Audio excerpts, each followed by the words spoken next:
cet après-midi, fin d'après-midi, les travaux de Laurent Joly. Laurent Joly est un historien universitaire, Jacques. auteur de nombreux ouvrages sur Vichy et la Seconde Guerre mondiale et les Juifs. Et je lui cède la parole immédiatement. Bonjour à tous et à toutes.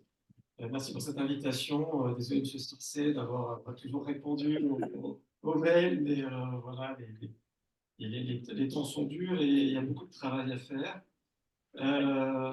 Alors, aujourd'hui, je vais vous parler finalement de ce qui unit tous les travaux qui sont ici présentés et sur lesquels je continue à travailler et qui finalement tournent tous autour de la même chose, du même sujet, qui est 1942, le crime et le crime dans le crime. Voilà. Je tourne autour de ça. Vous pouvez me dire, mais pourquoi continuer à travailler là-dessus alors qu'il y a tant de choses déjà qui ont été faites?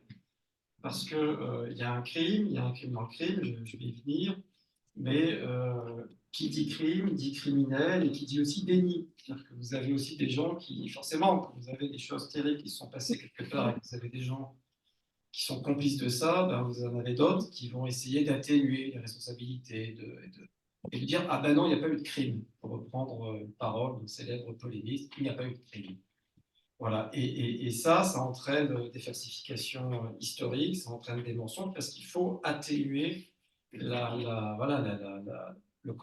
côté irréparable, injustifiable, criminel de cette politique. Donc, je parle précisément des rafles de l'été 1942, en particulier de la rafle du Veldiv, des justifications des dirigeants de Vichy par rapport à ces opérations, et puis comment ça s'est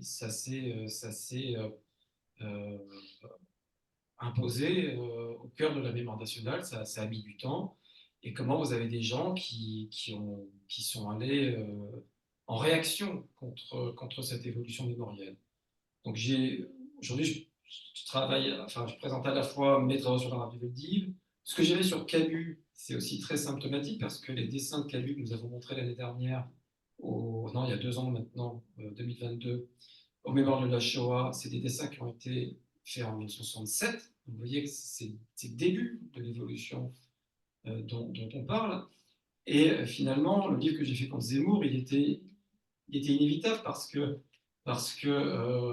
apparaît avec Zemmour quelque chose qui est nouveau, c'est-à-dire que les justifications des dirigeants de Vichy, parce que les choses sont assez simples en fait. Les choses sont assez simples. Vous avez des criminels, ils sont passés devant des tribunaux en 1945. Comme tout criminel qui passe devant un tribunal, il faut qu'il ait des arguments, vous voyez, du style c'est pas moi, c'est l'autre, j'ai fait de mon mieux, j'aurais pu faire pire, mais j'ai fait de mon. Voilà, donc c'est l'argument du moindre mal. C'est un argument de quelqu'un qui veut se défendre en justice, et ces arguments sont bien définis, bien localisés, et en fait, ce sont ceux des pétainistes, c'est clair, c'est net, et Zemmour nous fait croire que, en fait, non, ce n'est pas des arguments de pétainistes ou d'avalistes, de gens qui veulent défendre le régime de Vichy, mais que c'est des arguments historiques valables.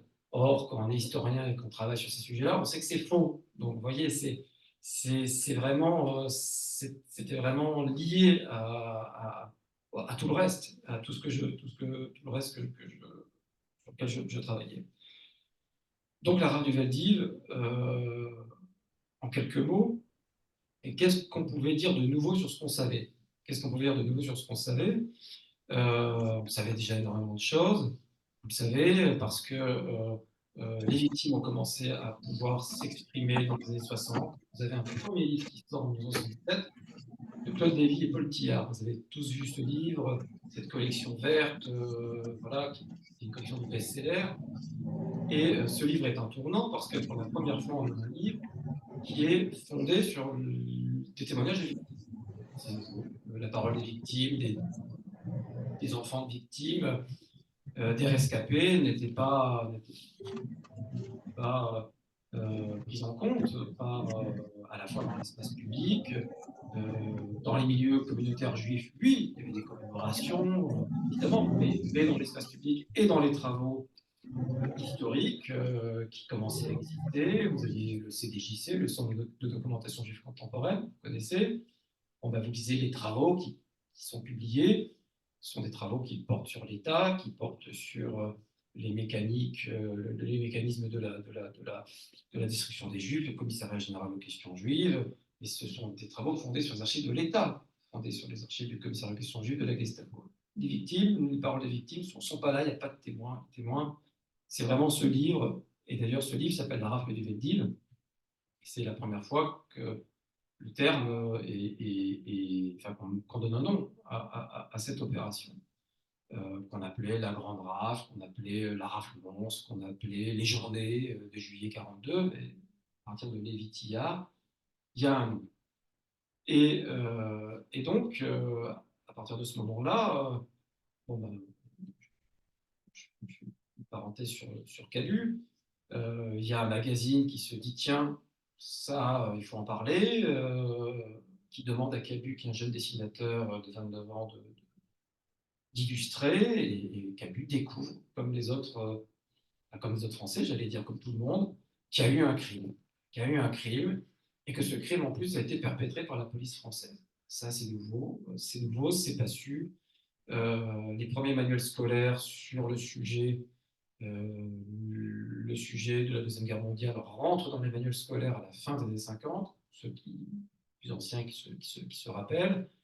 Et si vous vous rappelez des manuels scolaires qu'on avait, d'ailleurs, ces manuels scolaires, c'est jusque au début des années 80 qu'il y a ces erreurs-là, il est indiqué qu'en juillet 42, il y a eu une grande rafle à Paris et que c'est la Gestapo qui a fait cette opération. Voilà. Et que le maréchal Pétain s'en est indigné. Voilà ce qu'on lit dans les manuels scolaires. Voilà ce qu'on lit aussi dans les livres grand public, de Pau, Castelot, tous ces grands noms. Donc ce livre de 1967, c'est en quelque sorte une forme de révolution historiographique, même si on l'a un peu oublié, parce qu'il y a eu 68, parce qu'il y a eu Le Chagrin et la Pitié, puis il y a eu Paxton, bien évidemment, en 1973, qui est le premier chercheur qui, dans un livre général sur Vichy, en conclusion de son livre, il juge Vichy, ça c'est nouveau, et il le juge à l'aune de la déportation des Juifs. En disant, voilà, cet exemple-là prouve que le régime de Vichy n'a pas protégé les Français et a donc été néfaste pour les Français. Je résume, mais c'est nouveau de voir que... et pourquoi Paxton fait ça? Paxton fait ça parce que ce qui domine jusqu'au début des années 70, et d'ailleurs, quand vous lisez le compte-rendu je l'ai lu récemment, le compte-rendu de la France de Vichy qui sort en 73, il y a un compte-rendu qui paraît en une du Monde. Vous lisez le début du compte-rendu, c'est assez fascinant. Le journaliste, je ne sais pas si je crois pas que c'est un journaliste Paul Gillet, je ne sais pas si le nom vous dit quelque chose, je crois que c'était un ancien résistant. Il dit, ben voilà, aujourd'hui s'impose de plus en plus l'idée que Vichy a été plutôt pas une mauvaise chose et que c'est une idée répandue qui s'impose de plus en plus. Il cite Historia, il cite de plusieurs autres. Et là, boum, on a un livre. Alors, il oublie un peu le livre de 67 de Lévi-Tillard, mais comme je vous dis, 68, on a un peu, parce que le livre de Lévi-Tillard de 67, ça avait été un livre, je vous ai parlé d'Étienne Cabu, mais qui avait fait parler de lui, qui s'était bien vendu. C'est un best-seller, le livre se vend à plusieurs dizaines de milliers d'exemplaires. Mais malgré tout, c'était des militants de la mémoire. C'est pas la même chose qu'un universitaire américain qui arrive et qui vous dit boum boum, c'est comme ça. Et donc, ça paraît vraiment tranché avec voilà, une chose qu'on a en tête et qui est que la Vichy, ça a été finalement un moindre mal. Je vous rappelle que Le Chagrin et la Pitié a été diffusé en salle, n'a pas été pris par le SDF, alors que ça aurait dû être le cas, que le film a fait polémique et que dans le monde, il y avait eu une polémique de presse en 1971 et qu'en gros, on renvoyait les arguments de ceux qui critiquaient Vichy avec les arguments de ceux qui défendaient Vichy. En résumé, l'avancée des connaissances est mise sur le même plan que les justifications du Jean d'André Laval, René de Chambrun, qui déroulait tout un argumentaire pour dire que Laval avait sauvé les Israélites français. Enfin, ouais, donc, il y avait une forme de relativisme qui va disparaître avec Paxton, avec la France de Vichy. Et puis, bon, ça vous le savez, je me rappelle, mais ce qu'on appelle depuis Henri Rousseau l'émergence de la mémoire juive, qui devient de plus en plus centrale et à partir de la fin des années 70 et surtout dans les années 80, une multiplication de travaux sur la persécution des Juifs, avec ce qui caractérise les années 80, un prisme judiciaire. C'est-à-dire que, très clairement, quand vous lisez Klarsfeld, Vichy Auschwitz, 1983 pour le premier tome, 1985 pour le deuxième tome, vous voyez bien qu'il s'agit d'identifier les responsabilités des dirigeants de l'État, mais aussi de gens qu'on pense pouvoir amener devant les tribunaux. Vichy Auschwitz est très centré sur la responsabilité propre de René Busquet, le chef de la police de Vichy, et de Jean Leguet, son bras droit, qui sont vraiment les deux artisans, en tout cas politique, de ce qui va être la rafle du Veldiv. Donc, ce sont des travaux qui portent sur l'État. Paxton, c'est l'État, les hauts dirigeants de l'État. Klarsfeld, c'est l'État, les hauts dirigeants de l'État, la collaboration d'État, les principaux responsables. Puis, bon, vous le savez, vous avez à la fin des années 80, dans les années 90, le thème de l'expoliation qui revient, donc beaucoup de travaux sur l'expoliation et puis l'ouverture des archives, tout ça vous le savez. Et on en arrive donc dans les années 2000 où les jeunes chercheurs de ma génération se disent qu'est-ce qu'on peut faire de nouveau sur ces sujets-là qui sont après 1995 et le discours de Jacques Chirac.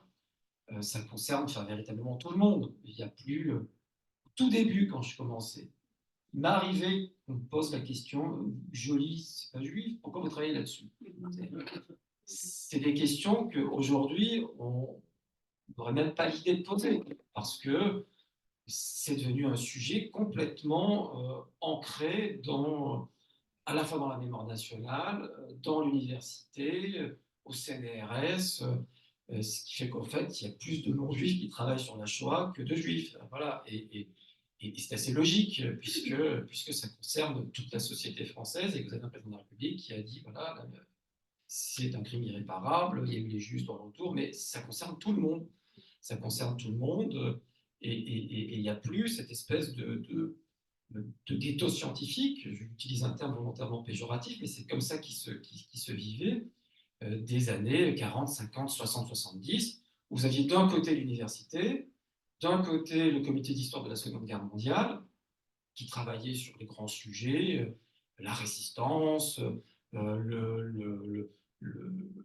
l'histoire économique, la dimension militaire de la collaboration, l'armistice, novembre 42, et puis de l'autre côté, le mémorial, ce qui n'était pas encore le mémorial de Shoah, mais le CDJC, avec des historiens qui, en dehors, même si c'est un peu plus compliqué, parce qu'il y a quand même des liens, je suis en train de travailler là-dessus, donc Joseph Billig, par exemple, le principal historien du CDJC, en vérité, il a un bitan CNRS, donc la vérité est un peu plus compliquée, je schématise, mais c'est un peu comme ça que c'est perçu de l'extérieur. Le savoir scientifique sur ces sujets-là était avant tout porté par les historiens du CDJC. Voilà. Tout ça, ça n'a plus cours. Et il y a vraiment, voilà, le sujet s'est installé. Donc, sur quoi travailler dans les années 2000, 2010, maintenant, année 2020? Alors moi, quand je commence ma thèse, la mode, la chose nouvelle à explorer, c'est l'administration. C'est l'administration. Vous avez la thèse de Marc-Olivier Baruch, vous avez peut-être entendu parler, il y a le procès Papon qui va commencer en 1997. Et donc, il y a cette idée qu'aujourd'hui, il faut travailler plus simplement sur les grands décideurs, mais l'appareil d'État, de manière presque concrète.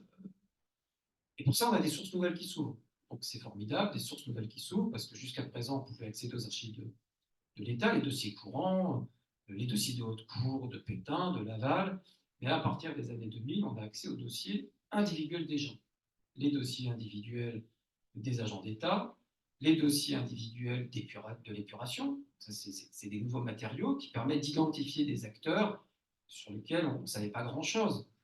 Et donc, voilà, on se met à plusieurs à travailler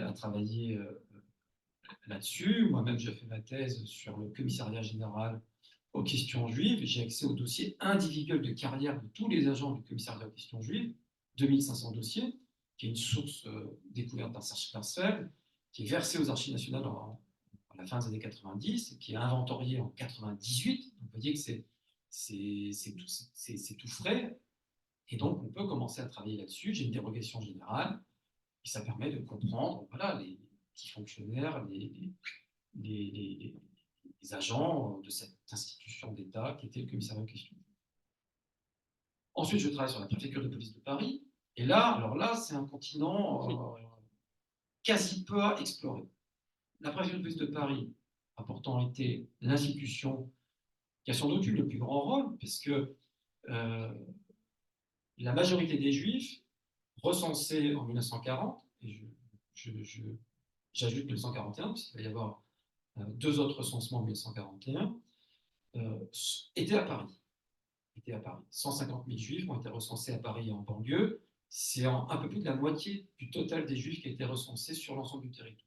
280 000 recensés sur l'ensemble du territoire, 150 000 à Paris. Donc c'est considérable. C'est là. Et donc l'institution qui s'est occupée de ça, inévitablement, c'est la plus importante qui s'est occupée des Juifs. Donc le service des affaires juives, direction des affaires juives et des étrangers des affaires juives de la préfecture de police de Paris. Donc là, je découvre qu'il y a des dossiers d'épuration, mais qu'il y a aussi des dossiers de carrière, et donc je travaille là-dessus dans les années 2010. Je fais un livre qui s'appelle Antisémitisme de bureau, et là, je commence à identifier l'arrière-plan administratif et policier de la RAF du Veldiv. Oui, je vous en prie. Comment on a identifié ces juifs? Comment on a identifié ces juifs? Eh bien, en octobre 1940. Vous en parlez un peu plus loin.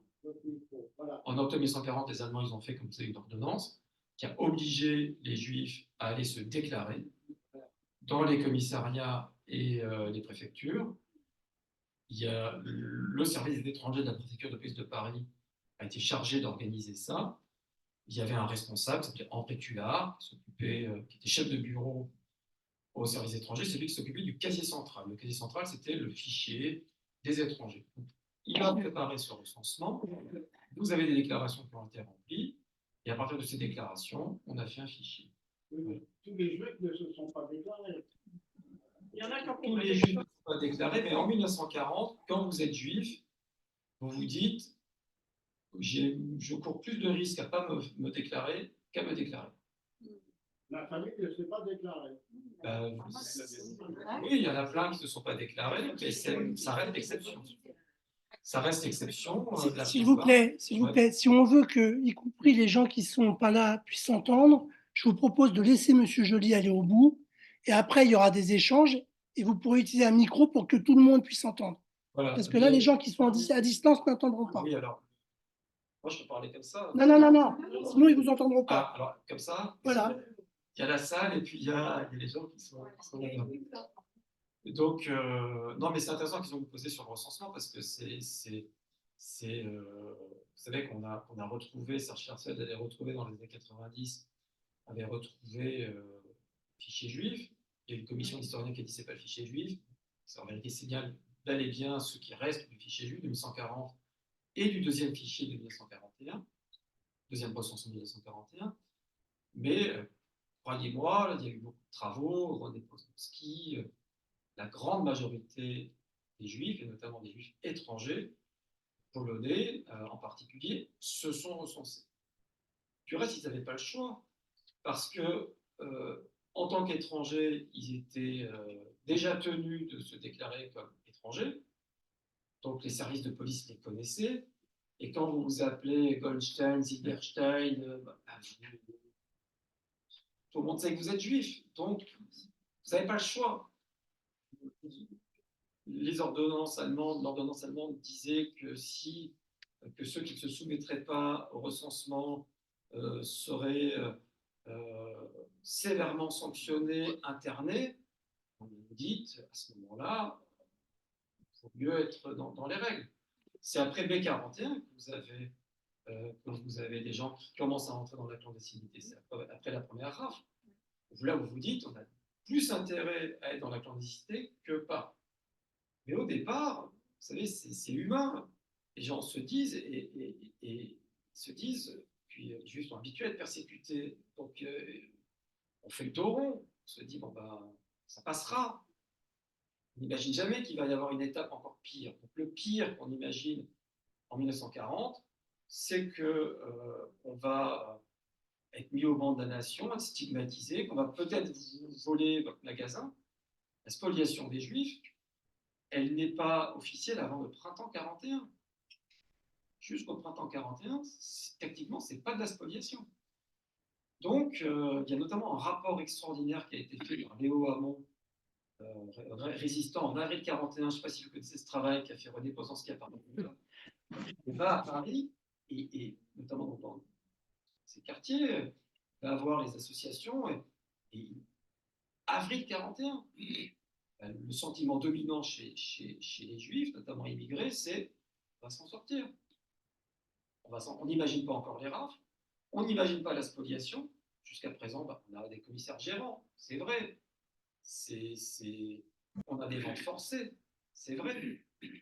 Mais quand il y a une vente forcée, le revenu de la vente revient en juif, on n'a pas encore bloqué les comptes. Donc, vous voyez que et donc, on va faire un bond en avant. 40, on n'imagine pas 42. On n'imagine pas 42. Puis s'arrêter des femmes, des enfants, les déporter quelque part comme ça, c'est inimaginable pour tout le monde. J'insiste un peu parce que souvent, je ne dis pas que c'est un biais, mais l'idée que beaucoup de juifs ont compris tout de suite ce qui se passait, ça c'est ce qu'on pense après coup.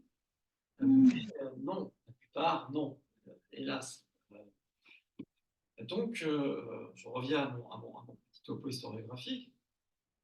Dans les années donc, 2010, des travaux sur l'État, sur les petits agents, les fonctionnaires, et j'identifie la rafle du Veldiv comme un sujet qui mérite d'être traité. Et pourtant, je ne veux pas faire un livre sur la rafle du Veldiv pendant longtemps.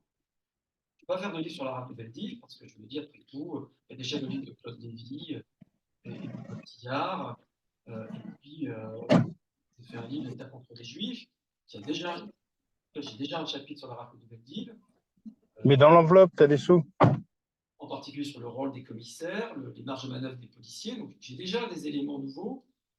Et en vérité, c'est un peu Zemmour qui m'a poussé à faire un livre sur la rafle du Veldiv parce que je me suis dit, qu'est-ce qu'on peut faire pour répondre. Je vois ces falsifications qui commencent à être non seulement à être répandues dans l'espace public, mais aussi quand je fais des formations avec des profs. Des profs qui viennent me voir et qui me disent mes élèves me disent ça paraît assez logique d'ailleurs. Oui, Vichy est antisémite, xénophobe, vous voulez se débarrasser des juifs étrangers, mais ils ont sauvé les juifs français, c'est logique. Même des profs qui sont désarmés face à ce genre de mensonges. Donc, à ce moment-là, je me dis, mais qu'est-ce qu'on peut faire? L'historien, payé par l'État pour répondre diffuser le savoir scientifique dans l'espace public, qu'est-ce qu'on peut faire? Je me dis, peut-être que faire un livre sur un objet comme celui-là, un livre destiné au grand public, peut permettre de répondre à Zemmour. C'est pas mission utile n'est pas de répondre à Zemmour, mais je me dis, là, il y a un sujet qui peut permettre de traiter toutes les questions. Est-ce que Vichy a sauvé les Juifs français? Que savait Vichy? Est-ce que le sort des Juifs aurait été moins terrible s'il n'y avait pas eu l'interface du régime de Vichy, si les Allemands avaient dû opérer. Toutes ces questions, la question de la mémoire aussi, parce que la règle de Veldiv, c'est bien évidemment, c'est le discours de Jacques Chirac en 1995, en fait, tout tourne autour de ça. Tout. Et également pour essayer de répondre à ceux qui vous disent oui, mais Vichy n'était pas complètement noir, Vichy est gris. Bah oui, Vichy est gris à certains moments, et puis Vichy est noir à un moment particulier, c'est 1942. Donc je décide de vraiment essayer de comprendre la singularité de la rafle du Veldiv. Et je dois vous dire qu'avant de commencer à travailler sur ce livre, même si ça faisait 15 ans que je travaillais sur la Shoah en France, en fait, pour tout vous dire, je n'avais pas encore compris la véritable singularité de la rafle. C'est-à-dire que ça met en jeu à peu près tout ce qu'on peut travailler sur Vichy, sur la situation des Juifs. Je vais vous donner 3 exemples. Le premier, c'est celui de l'organisation concrète. L'organisation concrète de la rafle du Veldiv, d'abord, je l'avais déjà perçu, mais j'identifie le fichier qui a servi à organiser la rafle. Ce fichier, je l'avais déjà analysé quand j'ai fait mon livre L'antisémitisme de bureau, mais c'est le fichier qu'on appelle de contrôle. C'est un recensement qui a eu lieu en octobre-novembre 1941 à Paris et en banlieue, qui n'a eu lieu d'ailleurs qu'à Paris et en banlieue, qui a été ordonné par les Allemands parce que les Allemands étaient déçus des premières rafles de 1941. Les résultats n'étaient pas assez bons. Donc il fallait un fichier mieux organisé.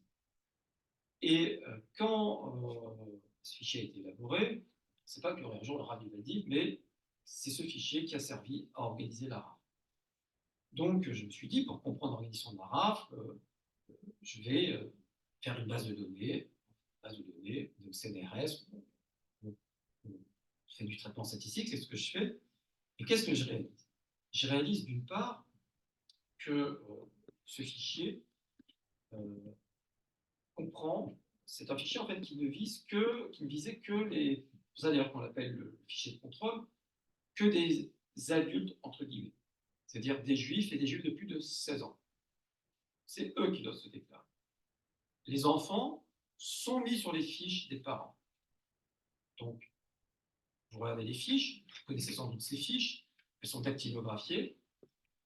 On a le nom, date de naissance, la situation du conjoint, il est juif ou pas, la nationalité, et les enfants sont mentionnés avec la nationalité des enfants. Vous avez aussi une rubrique titre militaire, et puis une rubrique santé. Donc, je réalise, en travaillant sur ce fichier, que ceux qui ont organisé la rafle, on leur a donné un objectif de chiffre, et en fait, ils ont vu qui ils allaient arrêter. Ils ont vu qu'ils allaient arrêter des gens qui étaient impotents.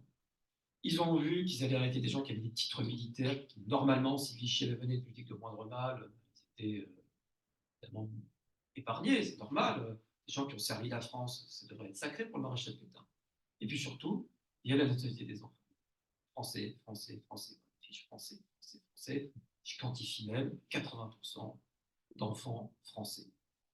Donc là, on réalise vraiment ce qu'est la rafle, c'est-à-dire une opération qui vise, je vais enfoncer une porte ouverte, mais à livrer le maximum de juifs, parce que c'est ça que Vichy a promis aux Allemands. On va, ce qu'elle a dit, on va vous donner le maximum de juifs étrangers.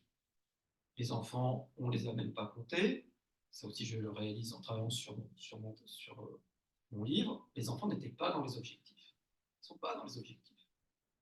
Les enfants, c'est les victimes collatérales. Excusez-moi ce terme, mais c'est ça le crime. Et donc, voilà, ça c'est la première chose que je réalise et qui était sur lequel on n'avait pas véritablement mis le doigt. Deuxième chose que je réalise, qui est liée à la première, c'est que le taux d'échec de la rafle du Veldiv est plus important que ce qu'on pensait. Ça, c'est aussi une découverte que je fais parce que jusqu'à présent, je croyais, comme tout le monde, que le chiffre que l'on connaît, 13 000, était mis en rapport avec les objectifs, autour de 24-25 000, et que donc c'était la moitié voilà, qui avait été arrêtée. Or, en vérité, il est dit, les enfants ne sont pas comptés dans les objectifs. Les fiches d'arrestation sont établies donc à partir du fichier dont je vous ai parlé, les 27 400 fiches qui sont rédigées ne concernent que des juifs et des juifs de plus de 16 ans. Les enfants sont mentionnés en plus. Donc ce n'est pas 27 000 fiches d'arrestation avec un objectif de 22-23 000, c'est 22-23 000, 27 400, les chiffres exacts, donc c'est bien qu'on ne va pas les avoir tous, plus les enfants, c'est-à-dire 10 000. Il y a des erreurs, je passe, 35 000 personnes, en vérité, sont visées. Et ça, c'est quelque chose qui fait réfléchir de manière globale sur le bilan de la solution finale en France. C'est-à-dire que si, dès la première grande opération, en France, visant des familles entières, des familles qui sont les plus pauvres, les plus fragiles, ce sont des juifs immigrés, polonais, si les 2 tiers des gens, tout ce qui est des ordres, etc., très strict, si les 2 tiers des gens arrivent à s'en sortir sur le moment T, parce qu'après, il y en a un certain nombre qui vont être pris, mais les 2 tiers arrivent à s'en sortir sur le moment, ça dit quelque chose du bilan final en France. Et on se dit, si la majorité des Juifs ont survécu, c'est simplement pas grâce à Vichy, c'est grâce à l'environnement social, c'est grâce. Et là, je creuse des aspects qui j'avais déjà évoqués, mais là, il y a moyen de. Les marges de manœuvre des politiques, ceux qui ont prévenu, ceux qui ont prévenu avant, ceux qui, pendant la rafle, ont dit je repasse dans 3 heures. Toutes ces petites micro-décisions qui les unes mis à bout, plus évidemment, et c'est central, et c'est l'élément fondamental, c'est évidemment l'attitude des victimes, celles qui vont avoir, c'est là où pour le coup, les victimes savent se prendre en main et prendre des bonnes décisions. C'est fuir la veille de la rafle, c'est ne pas ouvrir la porte, que vous avez comme seule solution, de ne pas ouvrir la porte, rester derrière, avec un peu de chance. Et ça arrive assez fréquemment. Dans le 10e arrondissement, par exemple, le commissaire, c'est un commissaire plutôt humain. Il n'a pas donné à ces hommes l'ordre de défoncer les portes. Il leur a d'ailleurs dit avant la rafle, faites le boulot, mais allez-y mollo. 25% des juifs sont pris dans le 10e. C'est l'un des taux les plus bas. Alors même que le 10e, des endroits où il y a beaucoup de juifs. Donc on voit qu'il y a vraiment des possibilités en fonction du zèle des policiers de survie. Donc ça, c'est vraiment la deuxième chose que je réalise. C'est le troisième exemple que je vous donne. Je pose une question toute bête, qui est ce qui s'est passé. Est-ce que ce qui s'est passé, c'est-à-dire qu'on arrête des femmes et des enfants, on les sépare et on les déporte dans des convois différents. Est-ce que ça s'est passé ailleurs en Europe? Je sais que ça ne s'est pas passé après en France. Déjà, c'est circonscrit. Mais ailleurs, est-ce qu'on a déjà fait ça? Est-ce que ça s'est fait? Je suis désolé. Ben oui, on ne peut pas donner satisfaction à tout le monde, alors vous allez devoir subir l'écho du micro, parce qu'ils sont plus nombreux, donc ils sont prioritaires. Et donc, cette singularité de ce que j'appelais le crime dans le crime, est-ce qu'il a des équivalents? Non. Ce qui s'est passé en 1942, et je l'ai vraiment écrit comme à mon avis, c'est la seule manière de le traiter, c'est véritablement un engrenage criminel. C'est-à-dire que vous avez 2 hommes qui ont pris une décision criminelle, qui pouvaient faire tout à fait autre chose. Les gens qui vont vous dire on n'avait pas le choix, on a fait de ce qu'on veut. C'est totalement hors sol, c'est un mensonge. Il y avait tout à fait moyen de faire autrement, mais ils ont pris à un moment donné une décision criminelle, c'est Laval et Bousquet, pour les nommer, parce que, et d'ailleurs ils l'ont fait avec une vitesse assez foudroyante, Parce que je rappelle que la demande allemande est formulée le 26 juin 1942, que le 26 juin 1942, en Conseil des ministres, Pierre Laval dit la réponse sera non, que la semaine d'après, au Conseil des ministres, Laval dit je ne demande pas de décision, donc il ment, alors que la décision a été prise la veille par René Bousquet. Donc en moins d'une semaine, le gouvernement de Vichy, alors que la demande allemande est absolument exorbitante, qu'il était très facile, et ça c'est pas l'historien dans son fauteuil qui donne des leçons, c'était très facile au moins de gagner du temps, comme le fait en Belgique au même moment le maire de Bruxelles qui dit j'ai pas le droit de faire ça, et qui va gagner 2 mois. Et au bout de 2 mois, il dit ma réponse est toujours non. Et les Allemands disent bah, tant pis, on va faire nous-mêmes la rafle, et ils sont obligés de le faire avec leurs propres moyens.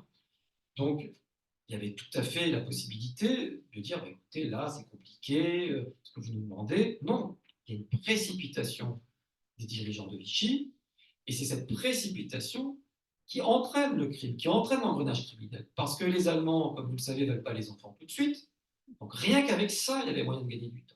Rien qu'avec ça. Bon, bah, on va attendre. Soyez prêts. On déporte les familles ensemble. C'était le. Vous voyez, même un gouvernement collaborateur assez indigne pouvait faire ça. On va attendre quelques semaines. Non, c'est pas ça qu'ils font. Tout de suite, ils organisent, ils font. Donc tout le reste, c'est un engrenage criminel dont plus personne ne peut sortir. Et qui aboutit à cette véritable singularité monstrueuse de crime dans le crime de ces enfants déportés. Et ça, il n'y a pas. Et il n'y a pas d'équivalent. Ça, on a vraiment pris la mesure en travaillant sur mon livre sur l'arabe du Mali. Donc, quand vous voyez ces 3 éléments, vous vous rendez compte que des gens qui vont vous expliquer que, en vérité, c'est une négociation, c'est un deal, c'est un pacte avec le diable, ben, vous vous rendez compte que ça ne tient pas. Donc, vous avez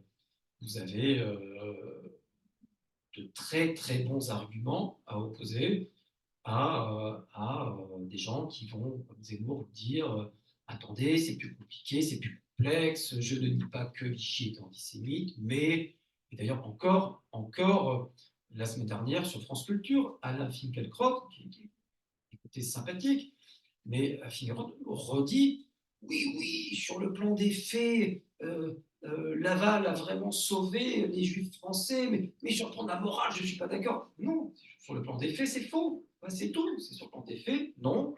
La politique de Vichy n'a absolument pas sauvé les Juifs français, puisque les enfants ont été sacrifiés, et que le bilan de la solution finale a été aggravé, évidemment, par ce moment 42, ce crime dans le crime, avec la déportation séparée des enfants, parce que le bilan est absolument énorme, puisqu'en moins de 4 mois, les accords entre Bousquet et les Allemands ont amené à la déportation de la moitié du total des Juifs déportés de France. 36 000 Juifs entre le 17 juillet 1942 et le 11 novembre 1942 sont déportés. 36 000 Juifs, c'est la moitié. Donc on voit bien qu'il y a un moment 1940. Et donc la conclusion laissez me poser des questions, mais qui est celle, je reviens sur le Vichy gris, le Vichy noir. Le Vichy gris, c'est le Vichy de 1941, c'est le Vichy de 1943, c'est le Vichy de 1944. C'est un Vichy qui n'est pas très glorieux, c'est un Vichy qui se soumet. On lui demande d'arrêter des Juifs. Bon, ben, sa police, son administration vont arrêter des Juifs, y compris quand c'est des Juifs français. La rafle de 1941, ce sont des Juifs français en partie. 1944, Bordeaux, ce sont des Juifs français. Vous avez même des hauts fonctionnaires qui peuvent faire du zèle, Maurice Papon, mais en gros, c'est un exécutant. Et donc ça, c'est le Vichy gris, le Vichy, certes, parti complice parce qu'il a fait des lois antisémites, complice parce qu'il a fait une loi qui, en octobre 1940, peut interner les Juifs, donne au préfet le pouvoir d'interner tout Juif étranger. Je suis pas une petite parenthèse, mais la rafle de mai 41 n'a été possible, la première rafle, que parce qu'il y avait cette loi. Les Allemands, qui au départ avancent un peu prudemment, utilisaient cette loi française en se disant bah, tiens, là, on a le droit d'arrêter les Juifs. Mais on ne serait pas là à parler de Vichy 80 ans après. C'est bien qu'il y a eu quelque chose de différent. c'est 42. C'est les accords entre Bousquet et la police, dont la conséquence, je le rappelle, 36 000 hommes, femmes et enfants arrêtés à la suite de ces accords. Et là, Vichy n'a pas simplement été un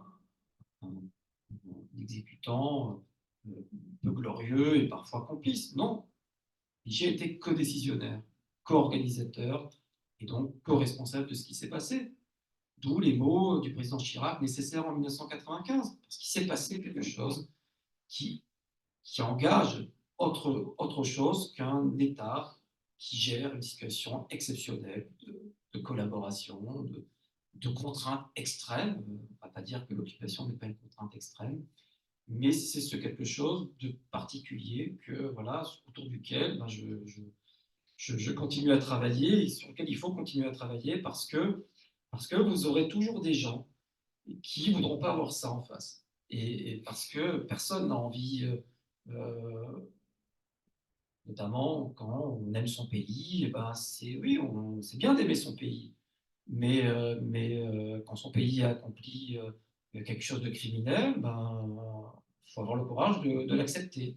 La facilité, c'est de dire ah non, le déni est une facilité absolument banale et il n'y a pas d'autre sort. Il n'y a pas d'autre sort que ça aux falsifications historiques qu'on peut parfois entendre. Voilà, je m'arrête là pour vous laisser me poser des questions. Alors, je vais vous en poser deux là, de quelqu'un qui. Ah oui, tu n'as pas le micro, toi? Non, mais moi, ils m'entendent, moi, parce que je suis à côté de l'ordinateur. Alors, la première question, c'est pouvez-vous préciser si les Juifs qui ont été recensés puis raflés étaient tous étrangers? Y avait-il des Juifs français?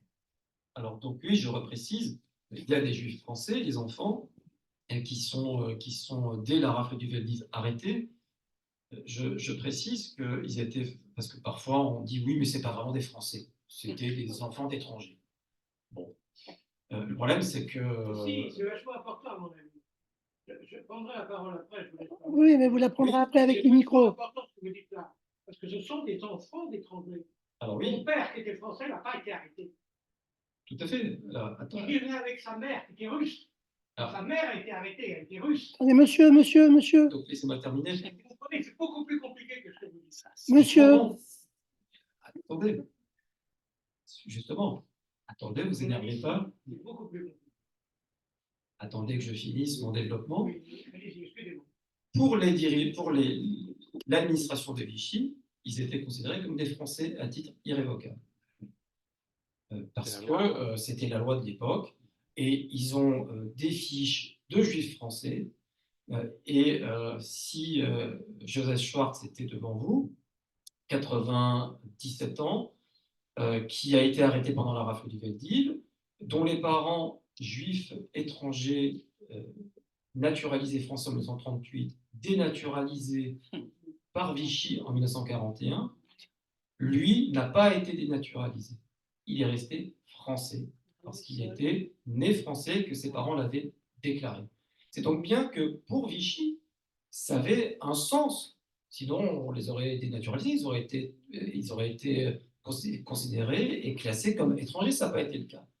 Ça veut dire que malgré tout, ils avaient des droits. Et c'est si vrai ce que je vous dis, que lorsque les autorités du Loiret reçoivent des enfants, on ne peut pas du tout recevoir les enfants, parce que je rappelle que la rafle du Veldiv, on l'appelle rafle du Veldiv à cause du Veldiv. Oui.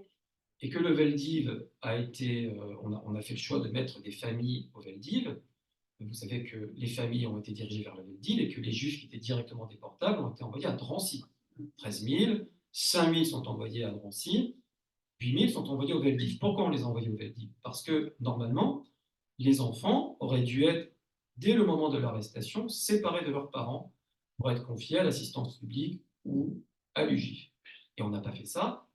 On n'a pas fait ça parce que, d'une part, les résultats n'ont pas été à la hauteur.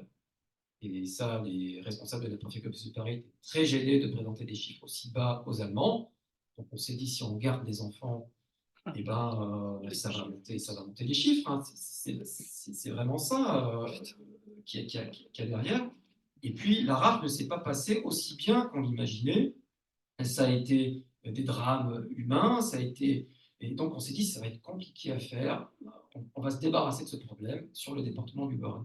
Mais quand les enfants ils arrivent dans le département du Loiret, à Pithiviers et Bonne-la-Romande, que constatent donc d'abord, on ne s'attendait pas à les recevoir, donc un peu débordé. Et puis, vous avez des juristes à la préfecture qui disent, mais bon, ces enfants sont français, donc normalement, ils devraient sortir. On ne devrait pas Et en principe, on devrait pouvoir le faire. Et à ce moment-là, autant au moment d'arrestation, c'est humain, au moment d'arrestation, vous êtes parents, vous voulez avoir vos enfants. Mais quand vous êtes passé par le Veldiv et que vous êtes dans ces camps, il y a des premiers convois qui se préparent, évidemment, vous voulez sauver vos enfants. Donc, il y aurait eu ne serait-ce qu'une volonté. C'est pas faire une histoire avec des si, hein, c'est que l'hypothèse a été envisagée. Est-ce que ces enfants peuvent sortir ou pas? Eh bien, vous avez ce juriste là, qui fait un rapport, c'est publié dans le calendrier de Serge Percel. Il dit, lui, en principe, ces enfants pourraient sortir, mais en fait, c'est trop compliqué, on ne va pas le faire. C'est parce que il y en a trop. Si on se met, donc ils ne le font pas. Donc, vous voyez bien que là, il y a des enfants français qui auraient pu être sauvés. Et d'ailleurs, une fois que vous dites qu'on est vraiment dans un crime, avec tout ce que ça comporte, de déni, de mensonge, qu'est-ce qu'on dit aux parents qui sont déportés? On leur dit, vous inquiétez pas, vos enfants, on va les placer à la Croix-Rouge. Qu'est-ce qu'on dit aux enfants malheureux qu'on envoie à Drancy? On leur dit, vous allez retrouver vos parents. Vous voyez, on est tout le temps en train de mentir, parce que comme c'est un crime et que personne n'a le courage de l'assumer, c'est humain, comment assumer? C'est énorme, ça dépasse tout le monde.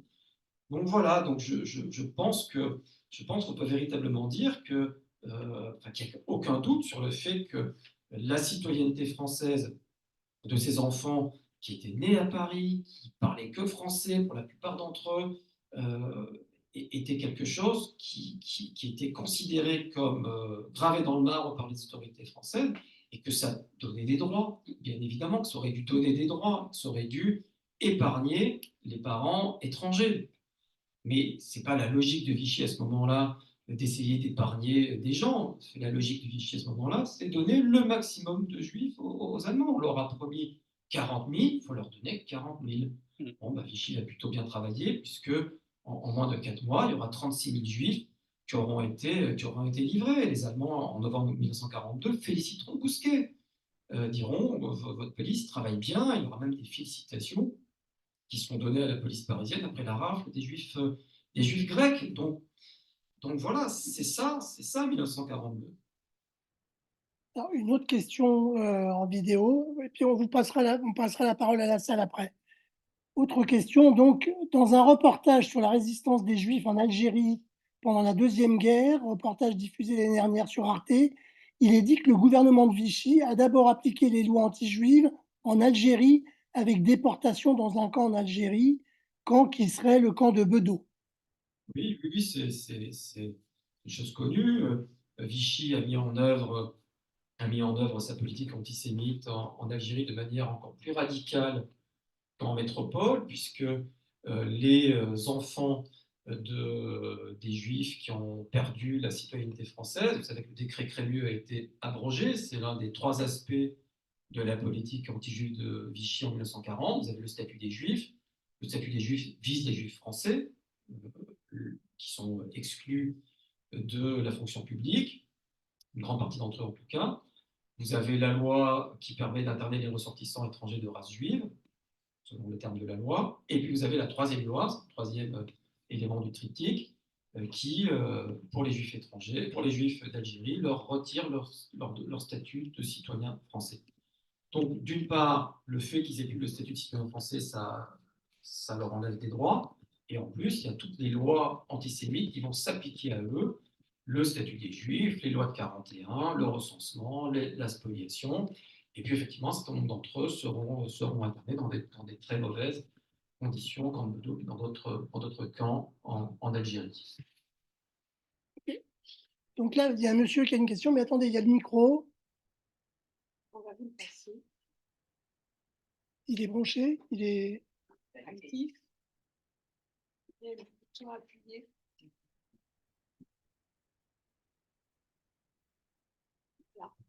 Merci. Oui, bonjour monsieur, je suis Michel Alba, je suis prof de lettres et je vous pose une longue question, excusez-moi.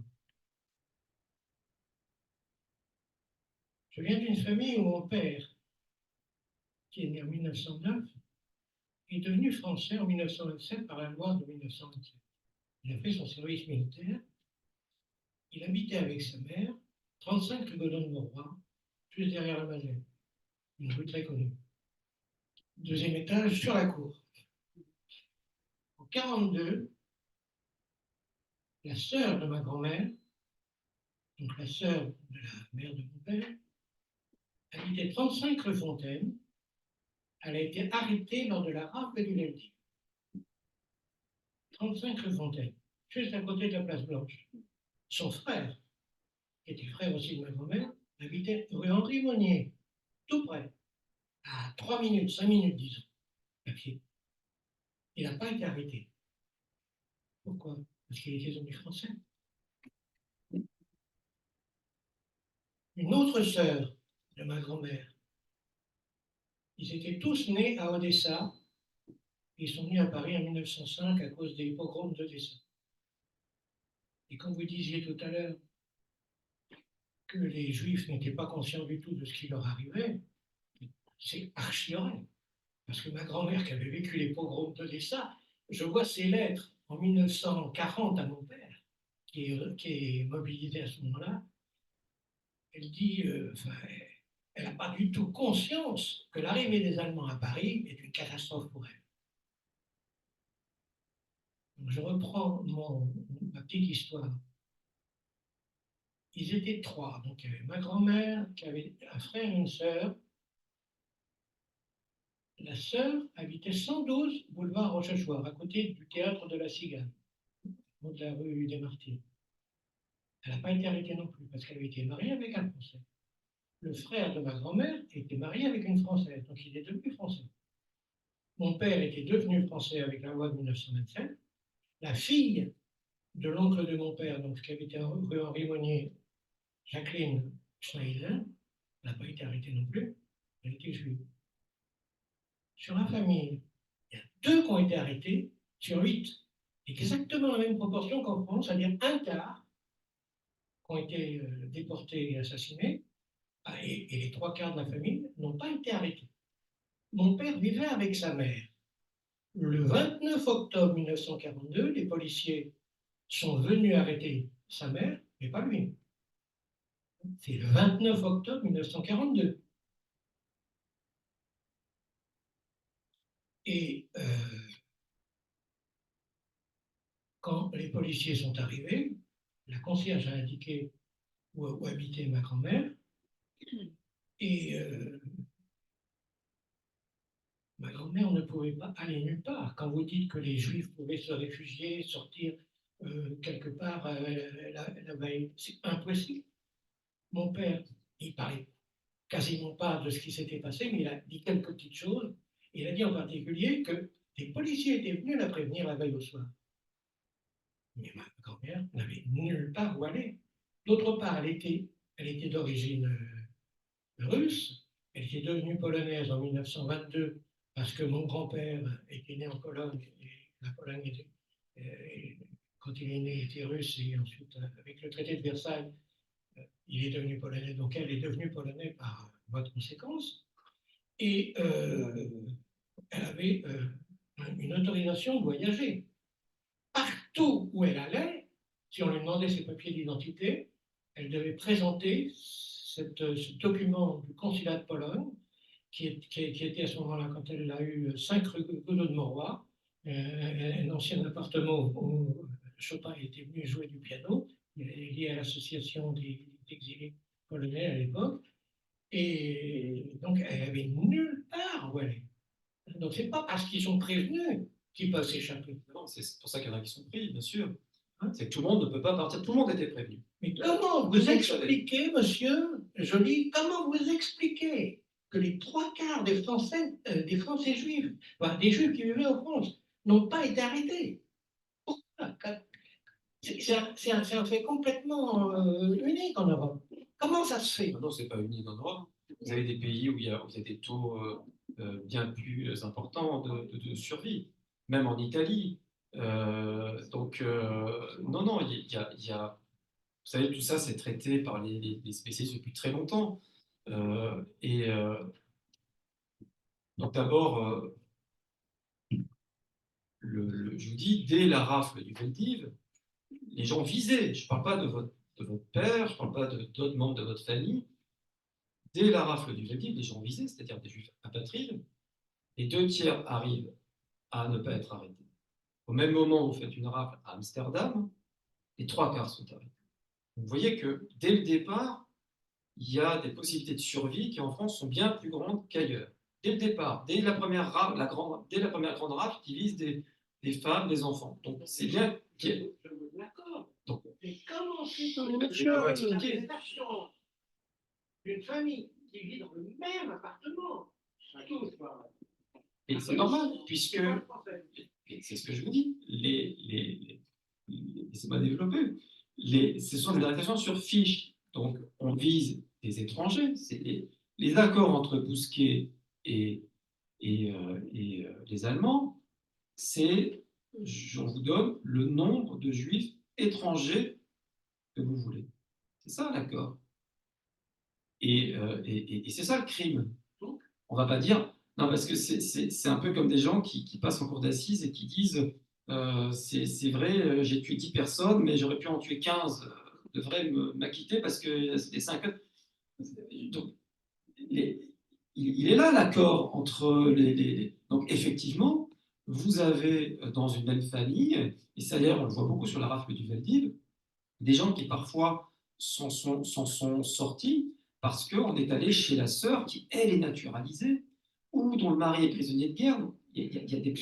Ça donne une protection qui est fragile, qui est précaire, mais ça donne une protection, c'est vrai. Ils n'ont pas été arrêtés. Ah ben non, ils n'ont pas été arrêtés, parce que pas été arrêtés dans le cadre de rafle. Mais imaginez que votre père ait réagi autrement, et qu'il se soit dit, on a arrêté ma sœur, il faut que je parte. Donc, vous voyez que le fait qu'il y ait cette grande rafle, il se dit, il faut que je prenne, mais il court en grand danger en faisant ça. Parce qu'effectivement, il n'est pas visé par des rafles. Mais si il enlève son étoile jaune, qu'il se fait arrêter dans la rue, ou qu'il franchit la ligne de démarcation, ben là, le fait qu'il ait la nationalité française, ça le protège. Et vous avez, il faut des faux papiers, il faut passer des contrôles, il ne faut pas avoir un accent qui vous trahit, enfin, tout ça. Donc, apparemment, vous arrêtez des dizaines de milliers de gens, vous mettez tout le monde en danger. Et vous avez effectivement des centaines et des centaines de juifs français qui vont être arrêtés à la suite de la rafle du Veldiv parce qu'ils prennent des risques, ils partent de chez eux et se disent il vaut mieux que je rentre dans la clandestinité. Oui, mais quand vous rentrez dans la clandestinité, vous vous exposez à une arrestation. Donc, vous voyez bien que le fait de faire des grandes rafles, vous mettez tout le monde en danger. Du reste, je crois que c'était une des questions et du coup je peux y répondre. Vous avez au total 24 000 juifs français qui ont été déportés parce qu'on en a bien arrêté comme ça et plusieurs centaines en 1942 l'ont été parce que ils se disent il faut que je parte. Et par ailleurs, j'ajoute que la politique de Vichy était de livrer également ces juifs naturalisés, parce que c'est la République qu'il faut remercier, in fine. La République a été généreuse, a naturalisé beaucoup de juifs immigrés après la loi de 1927. Mais dans l'esprit de Vichy, ces juifs, ils devaient partir. Et d'ailleurs, Bousquet l'avait dit, on va vous donner les étrangers et les naturalisés. Seulement, il y a eu les protestations de l'Église en 1940. Quelle époque? Août et septembre 42, vous savez. Mais c'est quand même C'est le mec de Toulouse, non? C'est dans ce moment-là. L'archevêque de Toulouse. c'est à Liège, le 23 août. Ensuite, le 30 août, je crois que c'est Delay. Voilà, ils sont 5 ou 6, dont le primat des Gaules, Gerlier, qui est pourtant un pétainiste vraiment convaincu, font des protestations publiques. Et là, Vichy, qui dans la foulée des étrangers est prêt à livrer les naturalisés, vous voyez, ça s'est vraiment joué à à un cheveu, il renonce. Il renonce, enfin il renonce, dit aux Allemands, je ne peux pas vous les donner tout de suite. Les Allemands disent, très bien. Mon père n'a jamais eu de problème entre 42 et 40. Oui, j'ai Il est resté chez lui. Ça, c'est l'une des singularités Ça me françaises, dit, lui. et sur lequel d'ailleurs je prépare un livre qui sortira dans je pense, 4-5 ans, parce qu'il va falloir beaucoup de temps, et ça devrait vous intéresser, parce que ça porte sur la traite des Juifs à Paris, 42-44, parce qu'effectivement, il y a une singularité parisienne. C'est la seule ville en Europe où, en 1944, vous avez quelques dizaines de milliers de Juifs en situation légale, qui se promènent avec les toiles jaunes, qui vont, quand ils en ont envie, à la synagogue. C'est la seule ville en Europe. Et en juin 1944, le préfet de police de Paris refuse de donner les listes de Juifs français aux Allemands, qui se disent, tiens, on a 30 000 Juifs. Alors ils regardent le fichier, on a 30 000 Juifs qu'on pourrait arrêter. Ils sont parce qu'on pointe, on a les noms, et le préfet de police refuse, et les Allemands disent, bon, on le fera plus tard, une fois qu'on aura gagné la guerre. Donc, on voit bien qu'il y a des arbitrages, et qu'effectivement, on a fait l'arbitrage à Paris, mais qu'à Paris, parce qu'en province, on a arrêté les Juifs français. Mais à Paris, on a considéré que la population était plutôt philosémite, en tout cas avait réagi vivement après la rafle du Veldiv, donc on a fait le choix à Paris de ne pas faire de rafle contre les Juifs français, y compris les naturalisés, qui ont donc été. Et pour les autres, vous savez. Non, monsieur, s'il vous plaît, ça serait bien que les autres puissent s'exprimer également. Et je finis là-dessus, parce que ça me permet d'évoquer une question qui me tient à cœur, c'est celle des arrestations individuelles des Juifs français. Vichy a accepté la demande des Allemands. Les Allemands avaient bien vu que la rafle Veldiv avait été un échec, que ce n'était pas glorieux, et donc le préfet de police a dit au responsable de la police allemande, écoutez, non, il n'y a pas de fuite, c'est pas vrai. Et alors, en contrepartie, le préfet de police a accepté de créer une brigade pour arrêter les Juifs. Travaille pour la Gestapo, qui était une brigade qui était à la police judiciaire. Et cette brigade, elle a arrêté, tenez-vous bien, 5176 Juifs. Non, 5176 Juifs ont été arrêtés. Pour la plupart, ils ont été déportés. C'était des arrestations à domicile, la plupart du temps, à la suite de dénonciations. Et là, il n'y avait pas. Et la majorité des Juifs étaient français. On voit bien que être juif à Paris, oui, on peut survivre, mais quel parcours du combattant et quelle chance au bout du compte, parce que bon, voilà, l'occupation s'est arrêtée en juin 1944, mais moi j'observe que plus ça avance, plus la situation de ceux qui n'ont pas eu d'autre choix que de rester à Paris devient de plus en plus précaire. Que les dénonciations, ça ne s'arrête pas, en parallèle de cette brigade, il y en a une autre, au commissariat de questions juives qui s'appelle la SEC et qui a des records d'arrestation en juin, juillet 1944. On se dit, heureusement que Paris a été libéré. Voilà, donc, mais effectivement, cette anomalie, enfin, cette presque incongruité dans l'Europe nazie, 40, 50 000, on n'a pas les chiffres juifs à Paris en Europe qui a autant de juifs. Alors, on a 3 questions, 4 questions, 5 questions. Une ici, après une madame, après 2 personnes là, et moi j'ai une personne encore en visio.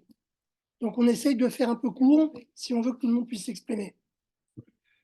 Moi, je voudrais confirmer l'observation sur les arrestations individuelles, puisque mon père, lui, a été arrêté étant juif français, fils de juif français, en août 1941 et interné à Drancy.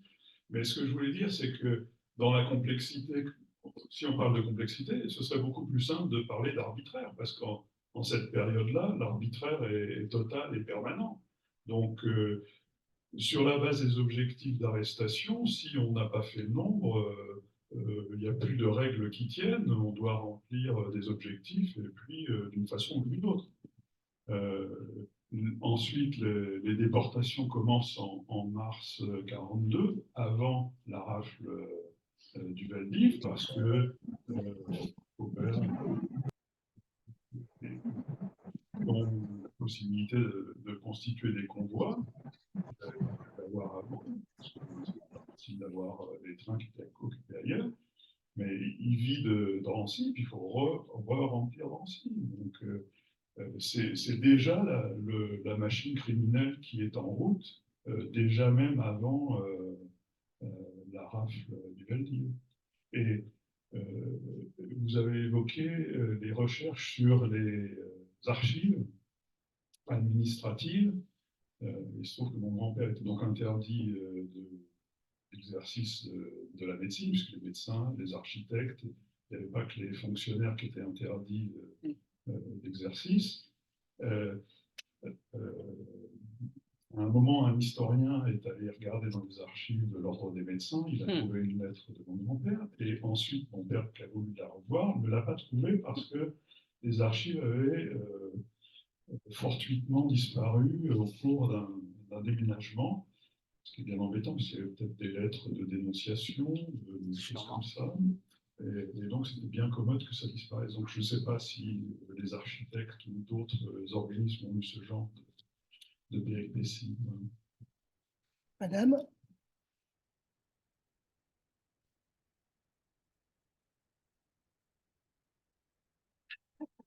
Pardon? Tourner la molette. Marche. Oui. Moi, j'avais deux choses à dire. Une remarque à propos des personnes qui n'ont pas été arrêtées. J'avais un grand-oncle, l'oncle de mon père, qui avait fait la guerre de 14-18, qui était juif, bien sûr, français. Et pendant la guerre, il a eu même des éclats de bombes qui étaient restés. Il était resté déformé au niveau du crâne. Enfin bref, quand il a voulu aller se faire recenser au commissariat de police à Paris, je ne sais pas quel quartier, quelle rue, ni quel appartement, mais il y a le commissaire de police qui lui a dit, écoutez, monsieur, rentrez chez vous, ne venez pas vous inscrire, vous avez fait la guerre. Je veux pas que vous vous inscriviez, je ne veux pas vous recenser. Un commissaire au policier, philo-civil, et il n'a jamais été arrêté. Et la deuxième chose que je voulais, enfin la question que je voulais poser, c'est, j'ai pas tout compris, parce que toutes les personnes arrêtées pendant la rafle du Veldiv, elles ont été emmenées de chez elles en car, on voit des photos, etc., jusqu'au Veldiv, et ensuite du Veldiv, vous avez dit que certaines avaient été emmenées à Drancy. Non. Alors, ma question, c'est voilà, du Veldiv, elles sont allées où? Est-ce qu'elles ont été directement déportées? Enfin, voilà, je ne me souviens pas et je veux avoir un éclaircissement sur ce point historique. Merci. Alors, je rappelle des choses qui sont connues de la plupart d'entre vous. Il y a deux étapes dans l'arrestation. La première, c'est que donc on arrête les gens à domicile et on les met dans ce qu'on appelle des centres primaires. Donc, le centre primaire du 10e, c'était le commissariat. Parfois, c'est des garages, parfois, c'est des cours d'école, des écoles. Et donc, ça, c'est la première étape. Dans les centres primaires, il y a un type qui est derrière, plusieurs personnes qui sont derrière une table, fait défiler les gens. Ceux qui ont des enfants vont en direction des bus, qui sont les bus pour le Vélodrome d'hiver, et ceux qui n'ont pas d'enfants vont en direction des bus de Drancy. Donc ça, c'est voilà, des adultes directement déportables. Et d'ailleurs, il y aura un convoi qui part dès le 19 juillet 42 de Drancy, qui est le premier convoi des raflés du Veldiv qui part. Enfin, quand je dis raflés du Veldiv, voilà, c'est le nom, on devrait dire la rafle des 16 et 17 juillet 42 pour être plus exact. Donc, 5000 partent à Drancy et 8000 partent dans des bus au Vélodrome d'hiver. Et là, alors que le Vélodrome d'hiver, je vous l'ai dit tout à l'heure, avait été choisi, ça devait être le lieu, on allait, il fallait de l'efficacité, donc on se dit, par les séparations des familles, on les fera dans un lieu unique, ça ce sera plus simple, convoyer les enfants, l'assistance publique, ou dans une maison de Bugey, ce sera plus simple. Mais ce n'est pas le choix qui a été fait, comme vous le savez, et les 8000 ont été envoyés entre le 19 juillet et le 22 juillet 1942 ont été envoyés à Pithiviers et à Bonne-la-Rolande dans 8 convois qui sont partis, 8 trains qui sont partis voilà, il y avait 2 trains par jour. Et c'est pour ça qu'il y a des témoins qui ont vu à la gare d'Austerlitz, hein, c'est raconté par Mauriac, par Maurice Garçon dans son journal. On voit, c'est malheureux. À la gare d'Austerlitz, et de Pithiviers et de Bonne-la-Rolande, ben, d'abord on a fait des convois d'hommes, parce qu'on gère vraiment, on prend vraiment la mesure du crime quand on regarde les numéros de convois, on voit qu'il y a des familles qui se retrouvent dans 5-6 convois différents. Au départ, on se dit, bah, tiens, on va juste mettre des hommes, parce que peut-être qu'eux sont plus à même de supporter la déportation. Puis ben, il faut remplir un autre convoi, ben, hop, on met les femmes. On va mettre des filles aussi, quand elles sont suffisamment costauds, des garçons, mais on ne met pas les Français tout de suite, parce qu'on se dit, tiens, on met les étrangers, des enfants français de 14-15 ans peuvent se retrouver dans un convoi. C'est tout ça, voilà, la suite de la radio Veldiv pour ceux qui sont passés par le Vélorop d'hiver. Puis après, il n'y a plus les parents, et les enfants, comme vous le savez, sont quasi livrés à eux-mêmes et sont envoyés à Drancy et mélangés avec d'autres adultes. Et ce qui est terrible, c'est que parfois, on ne fait même pas J'écrivais hier soir un papier sur la dénonciation et je suis tombé sur un cas assez dingue parce que c'est une famille qui est visée par la rade du Veldiv. La mère est arrêtée avec la petite fille de 6 ans, Jacqueline Blindbaum, le frère de 16 ans. Le père échappe à la rafle. Les 2 sœurs aînées échappent à la rafle. Le 31 juillet 1942, le père finit par être arrêté dans la rue. On est envoyé à Drancy. Et quand les enfants arrivent de Pithiviers-Bonne-la-Rolande, il y a sa fille parmi de 6 ans. Le frère a déjà été déporté, la mère a déjà été déportée, il y a la fille. Et ben, même là, ils sont dans des convois séparés. Pareil dingue, on se dit, tiens, ben, quand même, le père est à Drancy, la fille arrive de Pithiviers, elle a 6 ans, elle a perdu sa maman. Ben, même là, on voit un chaos administratif. Voilà, c'est vraiment, c'est vraiment ça qui signe aussi le crime, c'est cette dimension de chaos. Des gens qui sont complètement débordés par ce qu'ils ont à faire. Monsieur, allez-y. Oui, sur ce point-là, enfin, il y a un journaliste qui avait écrit un bouquin il y a une vingtaine d'années, N'oubliez pas les enfants. En fait, il explique qu'effectivement, au lieu d'arguer du fait de la présence d'enfants pour refuser. Valérie Porteret. Non, c'est Éric Conan. Voilà, c'est ça, Éric Conan. Voilà. Au lieu d'arguer de ça pour gagner du temps, au contraire, ils ont embarqué les enfants dans cette histoire. Moi, la question que je voulais poser, je voulais plutôt revenir sur les questions de comparatif international, enfin européen notamment, par rapport à ce que vous avez dit. Enfin, j'ai un vague souvenir du bouquin de Raoul Enberg que j'ai lu déjà il y a quelques temps. Alors, je ne sais pas s'il est dépassé, mais il semble bien effectivement me souvenir que dans cette comptabilité un peu macabre, mais où, entre guillemets, le résultat de la France, effectivement, n'était pas si mauvais que ça, entre guillemets, hein, toujours. Hein, mais non, là, le seul contre-exemple que vous avez cité, c'était l'Italie. Bon, c'est quand même un exemple un peu particulier. L'Italie, d'abord, elle a été fasciste et pas nazie jusqu'en presque fin 1943. Donc, il y avait toute une partie de l'Italie où, de toute façon, les Allemands n'ont pas pu aller rafler les gens et les déporter. Donc, ce n'est pas un exemple qui me paraît très convaincant. Donc, si vous pouvez déjà là-dessus me préciser un peu ce que vous en pensez. Et aussi revenir sur ce que vous avez dit, et quand vous dites par exemple, oui, alors à Amsterdam, même pour les juifs étrangers, finalement, les résultats ont été beaucoup plus catastrophiques qu'à Paris. Comment vous l'expliquez? Je ne sais pas, les Hollandais, ils sont plus antisémites, ils sont plus. C'est le rôle de la religion, je ne sais pas, protestants, cathos. Non, c'est pas ça. Alors d'abord, vous posez des questions très importantes, parce qu'effectivement, le problème Hilbert, Rolibert, c'est un grand nom. Donc, vous avez des gens, et notamment Raoul Hilbert, il n'a rien dit que. Donc, effectivement, Rolibert, son livre est écrit c'est un livre qui date de 1961. Donc, on est dans ce régime d'interprétation de Vichy antérieure à 1973. Il y a une idée reçue sur Vichy avant 1973, avant Paxton, c'est que Vichy, sur les Juifs, a fait de son mieux. Laval, c'est un malin, il a dealé, c'est vraiment une idée reçue. Et Hilbert, il tombe un peu dans ce panneau. Il tombe un peu dans ce panneau parce qu'il écrit que le gouvernement français a fait un choix et que pour l'an mal an, ça a plutôt bien marché. On a réussi à sauver une partie, en sacrifier une partie pour sauver une autre. Et c'est vraiment une erreur parce que c'est avec tout le respect que j'ai pour Hilbert, qui est un maître et qui donne tous les éléments pour vraiment en fait comprendre, parce que c'est lui qui notamment moi, m'a mis vraiment sur la compréhension du tournant de 41, sur ce choix qui est fait. Voilà, annonce le commissaire Jean-Christian Juif, sa volonté de déporter les Juifs étrangers dès 41. Donc, il apporte comme ça des choses très, très nobles. Il montre bien que le facteur quand même le plus important, c'est le facteur géographique. Ça, c'est pas dépassé, ça, pour le coup. Donc, il dit, voilà, la différence entre la France et les Pays-Bas, c'est que la France, c'est 10, 12 fois plus grand. Et que donc, forcément, dans un pays qui est aussi grand, les Juifs ont davantage de chances de survie. Donc.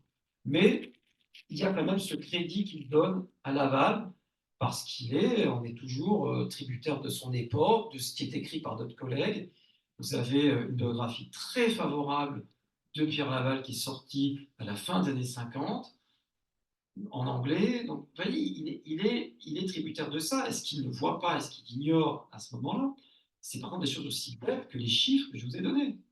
C'est-à-dire que quand on séquence les déportations, on voit le chiffre énorme de 1942, ce pic incroyable.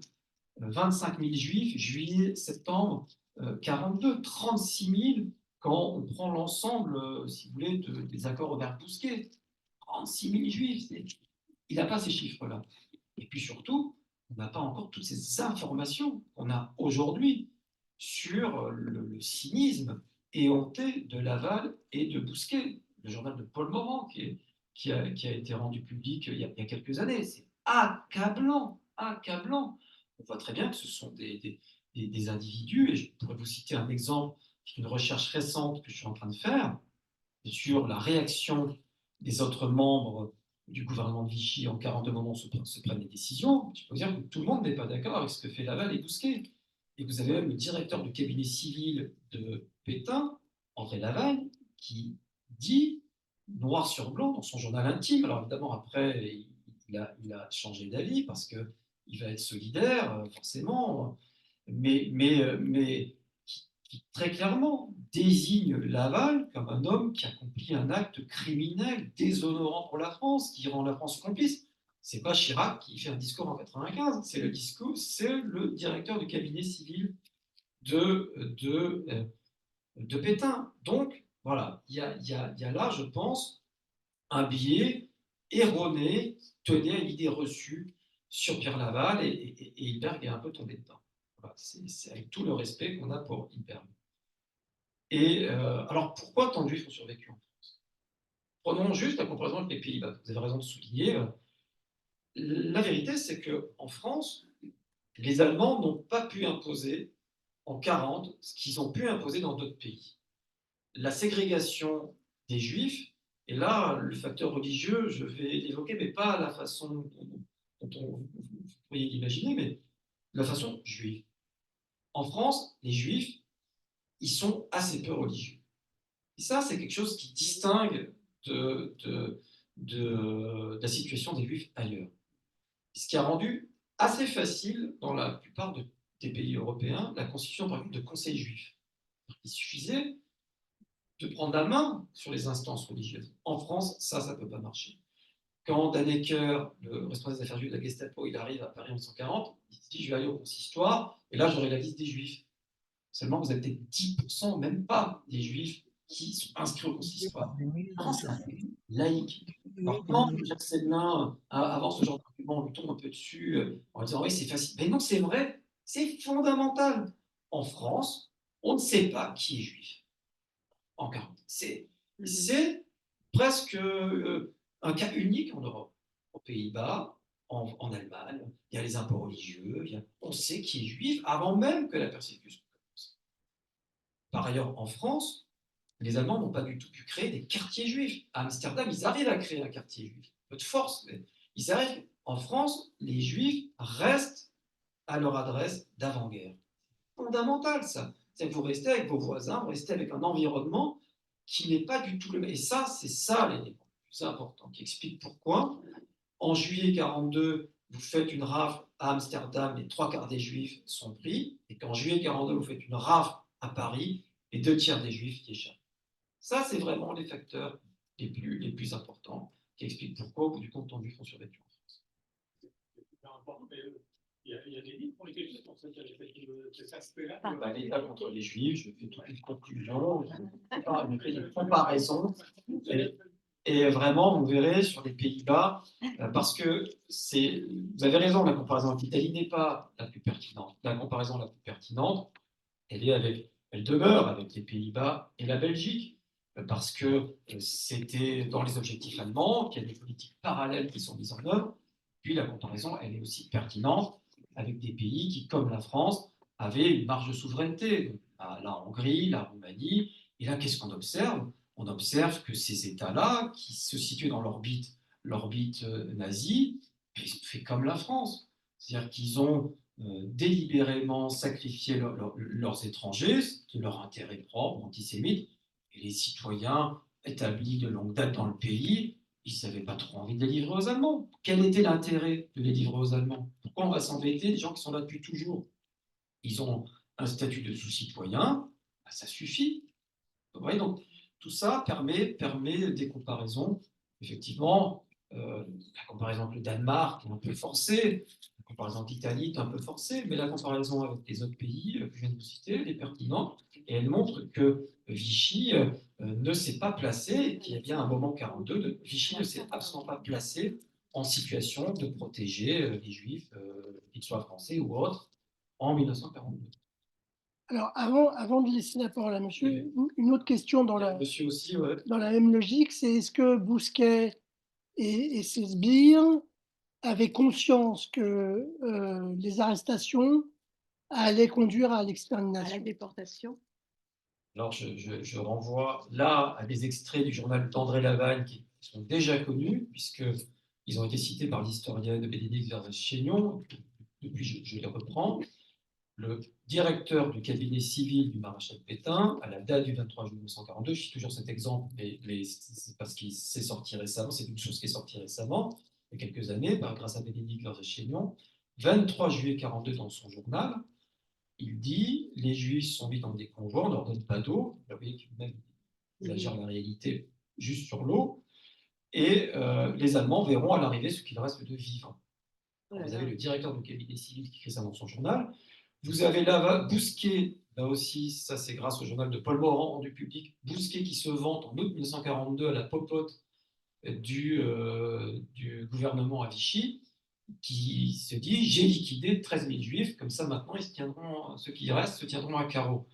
Donc lui, il y a une ignorance des détails, parce que les Allemands ont entouré les chambres à gaz et les crématoires dans un secret d'État, mais il faudrait vraiment être naïf pour croire que Laval et Bousquet ne peuvent pas deviner que la mort est au bout du voyage. Du reste, Adolf Hitler ne l'a pas caché et a publiquement annoncé que les Juifs ne sortiraient pas vivants de la guerre. Il l'a dit en janvier 1942, il l'a dit fin février 1942.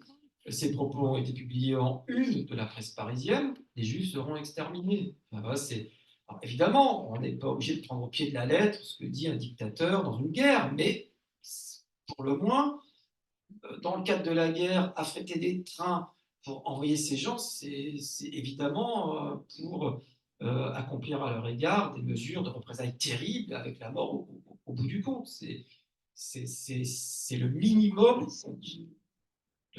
Et d'ailleurs, lorsque j'ai échangé sur ce point-là avec la juge, la seule qui reste de vivant, des 3 juges qui ont jugé Papon, elle m'a dit, si en 90 on avait eu toutes ces archives, toutes ces sources, donc vous voyez que Roliberg n'a pas, par exemple, en 1942, tout ça, on ne le sait pas, donc on peut penser que Laval, elle m'a dit, on aurait condamné Papon pour complicité d'assassinat. Vous savez que Papon a été condamné pour complicité de crime contre l'humanité, mais pas pour complicité d'assassinat.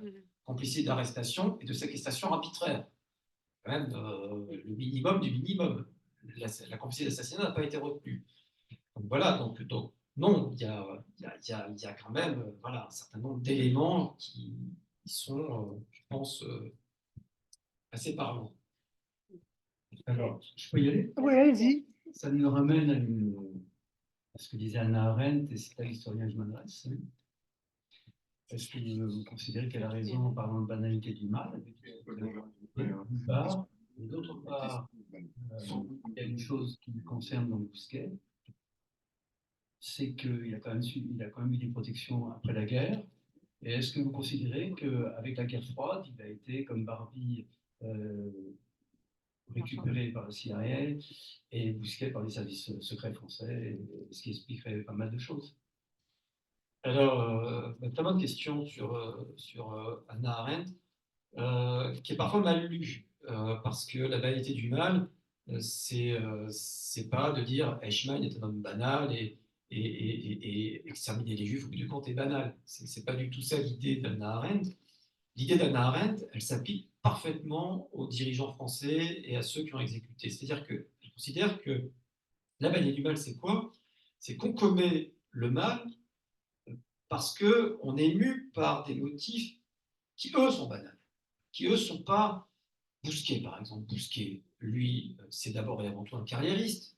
C'est quelqu'un qui pense d'abord et avant tout à sa carrière, qui pense que les Allemands vont gagner la guerre, et qui est surtout engagé dans une négociation sur la souveraineté de la police. Donc, c'est quelqu'un qui est obsédé par ses propres considérations de technocrate français. Oui, c'est assez banal, ça. Et c'est une banalité qui pousse au crime le concernant, lui, voilà, parce qu'il n'a pas eu la conscience de voir qu'il y avait un crime. Donc, mais lui-même n'est pas particulièrement antisémite, n'est pas un psychopathe. Vous voyez, si Bousquet interrogé par un psy, comme ça se fait lorsqu'il y a une enquête judiciaire, souvent des expertises médico-légales, comme on dit, c'est un être tout à fait normal, qui n'a pas de pulsion meurtrière. Donc, vous voyez, c'est ça la banalité du mal. Des gens ne sont pas des gens qui assassineraient, mais qui, parce que sont amenés à commettre des crimes. Et ça fonctionne plutôt pas mal. Alors, Bousquet a échappé à la justice de l'épuration. C'est sans doute le plus grand scandale de l'épuration. Il a très intelligemment retourné sa veste en 1943. Il s'est opposé aux Allemands. D'ailleurs, il écrit des lettres aux Allemands. On se demande même s'ils se disent, enfin, si ce n'est pas des lettres, ils se disent ça pourra peut-être servir pour que les historiens plus tard disent que Bousquet était un grand résistant aux Allemands. Donc en 1943, il s'oppose par exemple à la livraison de listes aux Juifs, aux Allemands. Il a même le culot, parce qu'il était très culotté, hein. C'est un homme qui a un aplomb absolument invraisemblable, une intelligence redoutable, il est insaisissable. Il a même le culot de dire aux Allemands, pour nous, être juif n'est pas du tout quelque chose qui peut justifier qu'on arrête des gens. C'est vraiment, faut qu'il y ait donc un culot monstre, ce qui fait qu'il est visé par la presse collaborationniste et que les Allemands l'invitent à se mettre au vert, et il est envoyé se mettre au vert en Autriche avec sa femme et son fils. Et donc quand il rentre, il dit moi je suis un déporté. C'est énorme, et plus c'est gros, plus ça passe.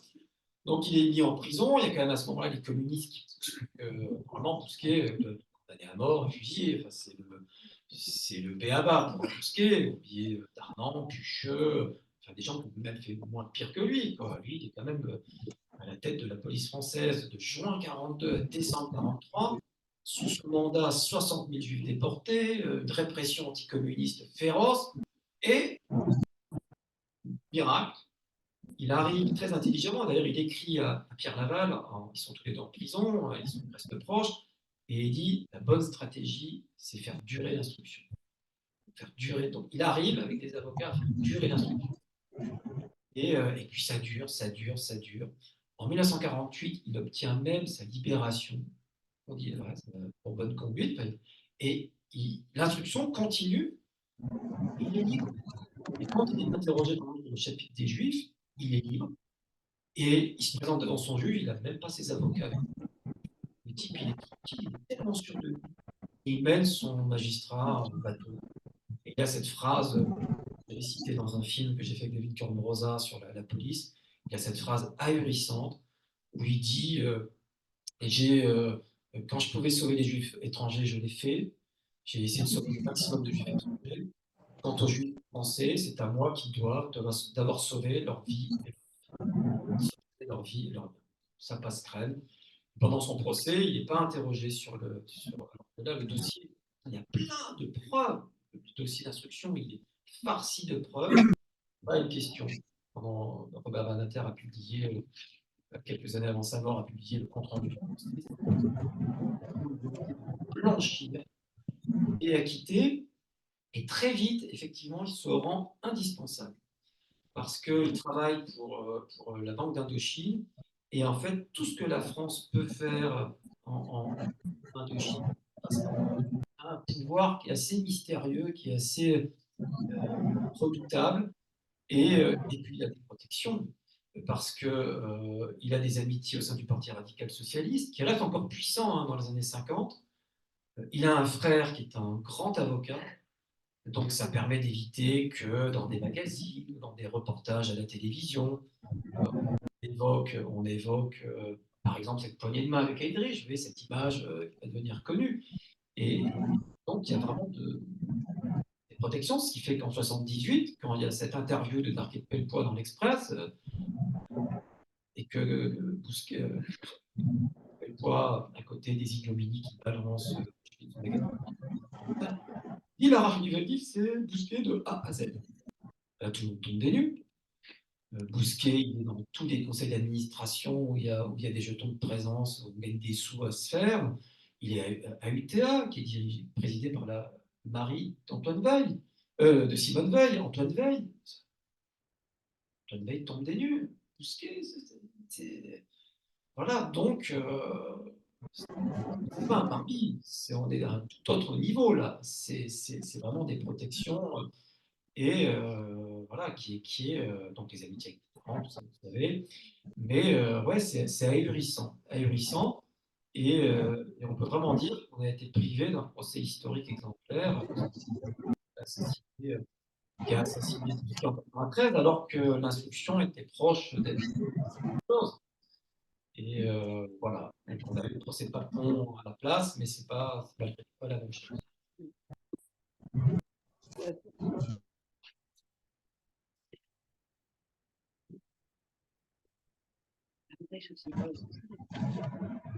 Je voudrais juste revenir sur les droits du sol qui faisaient que les Juifs, en général, déclaraient leurs enfants comme français.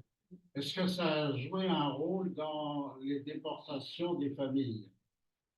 Comme je le disais, ça aurait dû jouer un rôle. C'est-à-dire que les Juifs, ayant des enfants français, vous savez, même dans la République xénophobe de la fin des années 30, ou la lutte contre les réfugiés, contre les indésirables, grands mots de la fin des années 30, jamais on expulse un étranger qui a des enfants déclarés français. Parce qu'effectivement, c'est un droit sacré qui n'existe plus comme à l'époque. C'est-à-dire qu'à l'époque, déclarer votre enfant français, il est français à titre définitif. C'est-à-dire qu'à 21 ans, au moment de la majorité, il ne peut pas dire non, moi je ne veux pas être français. Non, on fait des Français.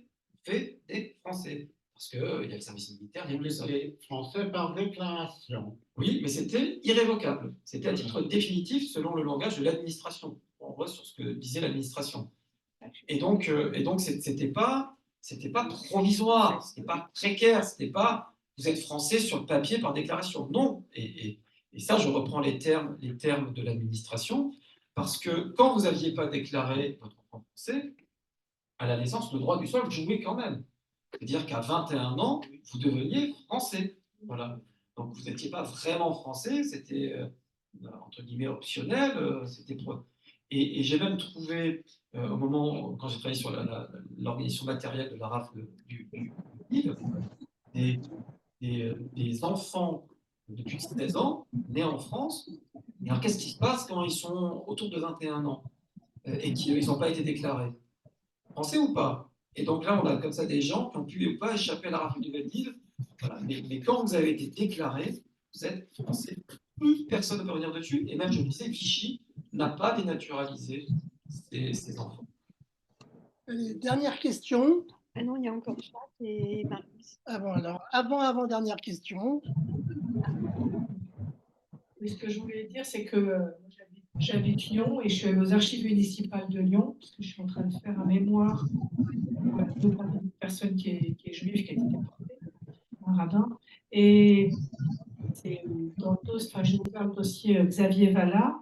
Alors lui, il était antisémite, hein. C'est hallucinant, quoi. Ça fait peur à un point. J'aurais jamais imaginé qu'on puisse lire autant d'horreurs antisémites dans ce dossier. Il y a ses notes personnelles, il y a des articles qu'il a écrits ou fait écrire. C'est terrible, quoi. Ouais, je suis heureux de vous parler de ça parce que moi, j'ai commencé grâce aux archives de Lyon, mes recherches, voilà, parce que je voulais faire un mémoire de maîtrise sur Xavier Vallat et ces archives n'étaient pas du tout identifiées. Et j'ai réussi à retrouver et déposer les archives aux archives municipales de Lyon, les archives Vallat. Tout le fonds privé de Glace, c'était un fonds privé extraordinaire, et effectivement accablant, parce qu'on se rend compte que Vallat était un antisémite passionné, documenté. Il y avait toute une documentation, des notes, des annotations. Et c'est un fonds effectivement exceptionnel. Il n'a jamais été condamné? Ah si, Vallat a été condamné à 10 ans de prison. Oui, mais En 10 ans de prison, Xavier Vallat en 1947. Donc Xavier Vallat, vous savez tout ce qui... C'était le commissaire général aux questions juives. Jacques. Très différentes. Là, vous montrez. La première, les naturalisations qui ont été pratiquées après 1927 ont été remises en cause par Vichy. Quel a été le poids de ces remises en cause? Parce qu'il y avait des exceptions à la remise en cause. Oui, alors, c'est tout à fait. Il est déjà. Ah non, on ne pouvait pas les contester. C'était difficile de les contester. Mais je sais que il y a eu effectivement des traces de contestation.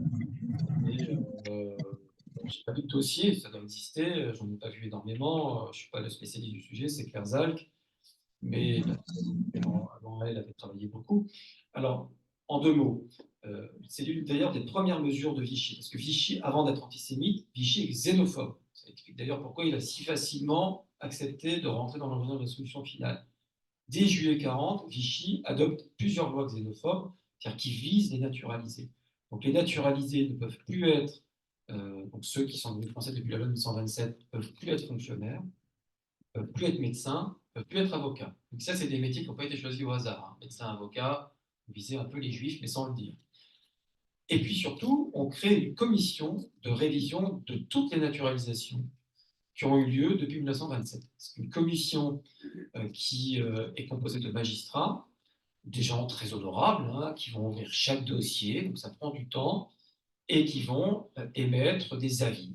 Et ils vont avoir 2 cibles, parce que la plupart des étrangers, c'est des gens là, pour lesquels on n'a rien. Mais il y a 2 catégories de gens contre lesquels on a quelque chose, c'est les communistes. Dès qu'on voit un dossier communiste, ça, il y a de bonnes chances de dénaturalisation, et les juifs. Les juifs sont l'une des cibles prioritaires, et donc on commence par l'année 39, l'année 38, c'est pour ça que les parents sont dénaturalisés en 41. On n'a pas examiné énormément de dossiers quand commencent les grandes rafles, mais enfin ça suffit quand même que pour la rafle du Veldiv, j'ai comptabilisé environ 500 juifs qui ont été visés par la rafle parce qu'ils sont devenus étrangers en raison de leur dénaturalisation. 500 juifs français dénaturalisés cette commission de révision. Alors évidemment, c'était un enjeu que cette commission aille plus vite, travaille plus vite.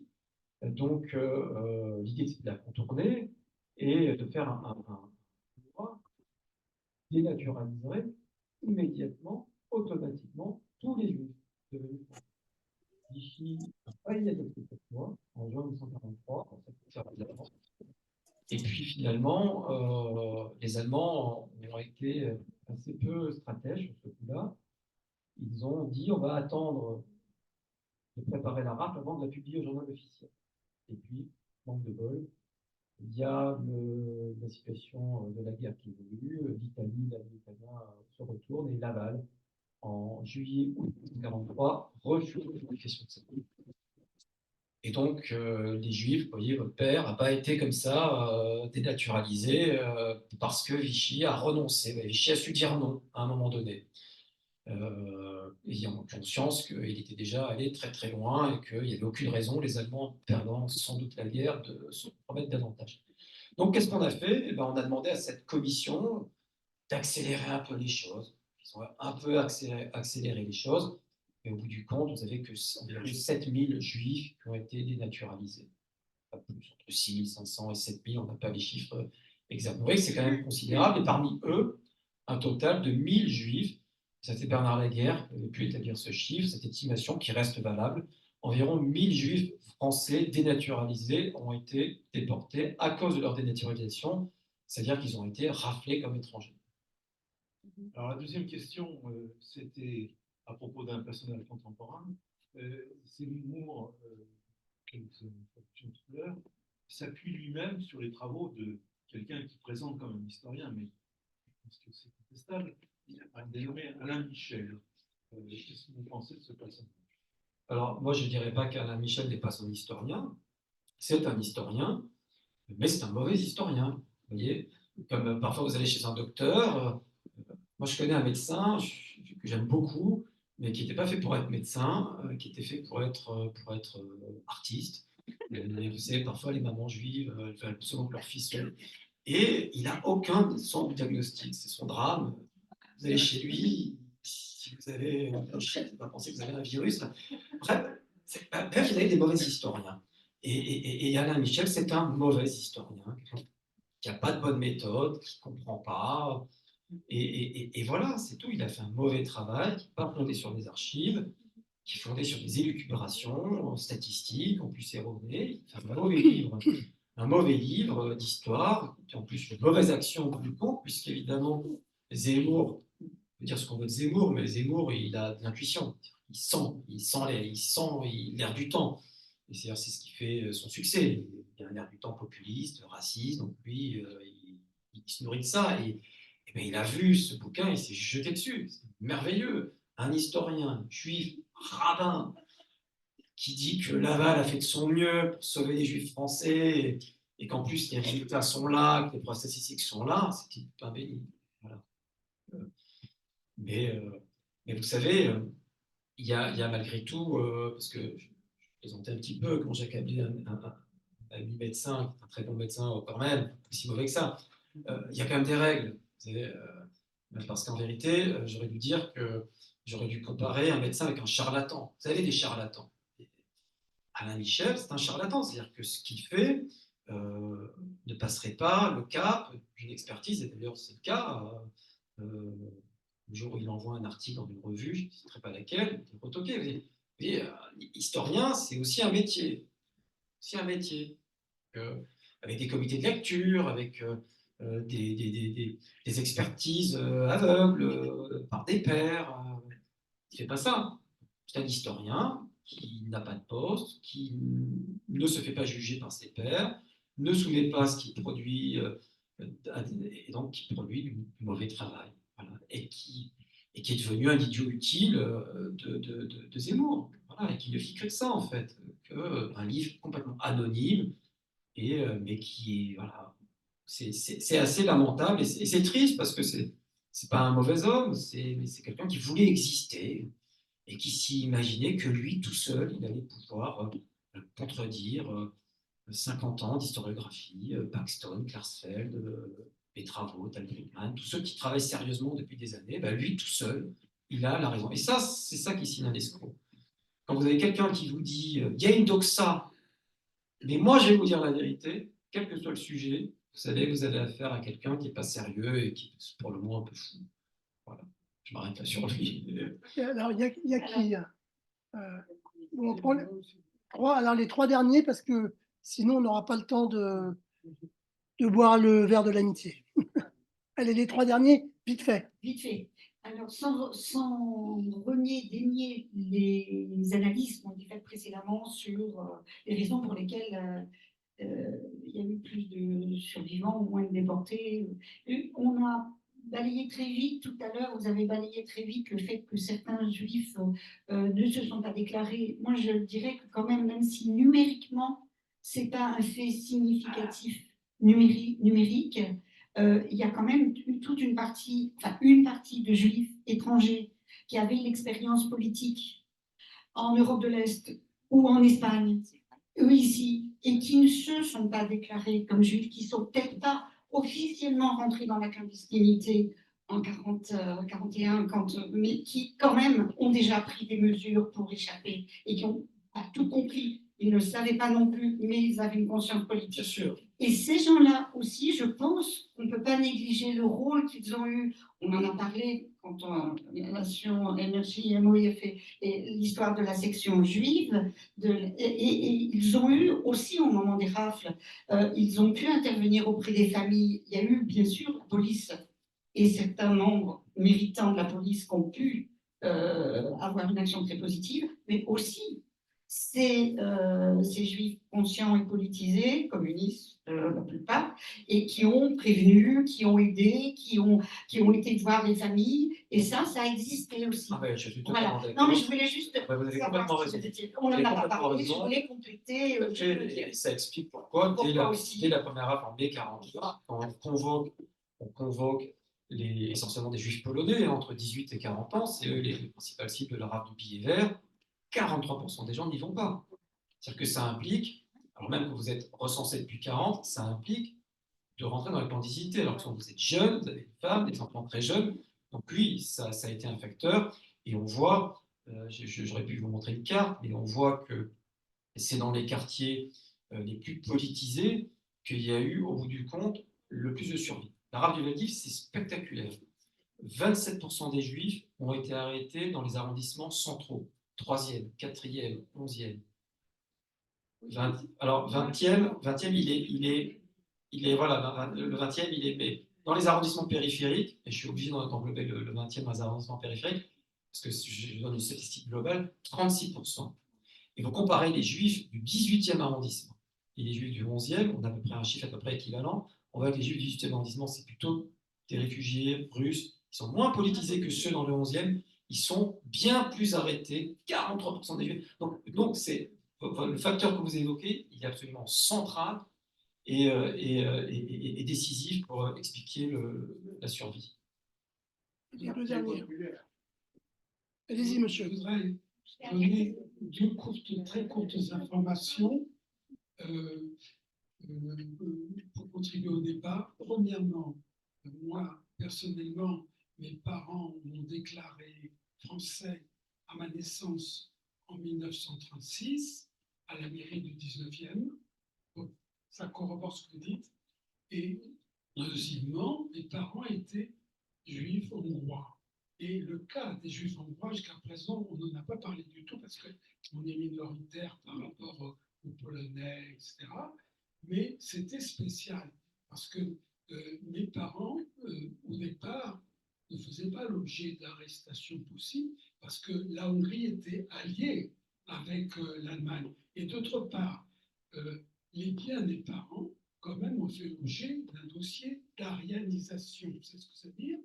Donc, j'ai récupéré les doubles de dossiers et je me suis rendu compte que nos biens n'ont pas pu être vendus, pas en totalité. Les comptes bancaires ont été saisis, mais les biens matériels non, parce qu'il fallait l'accord du consulat de Hongrie.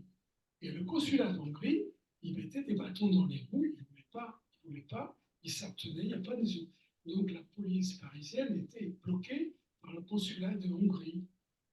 Donc c'est pour dire que au départ, bon, on était, entre guillemets, plutôt protégés. C'était à l'heure, parce qu'après, il y a eu des arrestations, des rafles, etc. Mais au départ, jusqu'en 1942, on était protégés. Après, on a changé d'identité, 2 ou 3 fois d'ailleurs, on avait des faux papiers, et on a disparu dans le sud. Je suis passé par le Chambon-sur-Lignon, et on a disparu dans le Périgord, mais mon père est allé dans les Philippines, voilà. C'est un cas spécial, le cas des Juifs hongrois. Non, mais effectivement, mais ils ont, malgré tout, il y a eu une rafle qui a visé les juifs hongrois à Paris. Alors, je n'ai plus la date et j'ai plus les chiffres non plus. Mais la plupart, effectivement, ont survécu. Peut-être une petite dernière question. On a parlé aussi de la rafle du Veldiv. Je voulais poser une question sur la Bellevilloise. Ça a été aussi un centre de... Un centre primaire de rassemblement, c'est l'un des 4 centres. Au moment de la rafle du Veldiv, c'est l'un des 4 centres, parce qu'il y avait beaucoup de juifs visés dans le 20e arrondissement, donc on avait 4 centres de rassemblement à vendre aussi au Veldiv, dont la Bellevilloise. Bien, bah écoutez, il est 19 h, donc on a tenu à peu près nos délais. Je vous remercie infiniment, Monsieur Joly. Je remercie tous les participants. Il y a des ouvrages de Monsieur Joly qui sont disponibles ici et qu'il se fera un plaisir de vous dédicacer si vous le souhaitez. Et je vous invite à venir vous restaurer et prendre un petit verre de l'amitié. Merci à tous.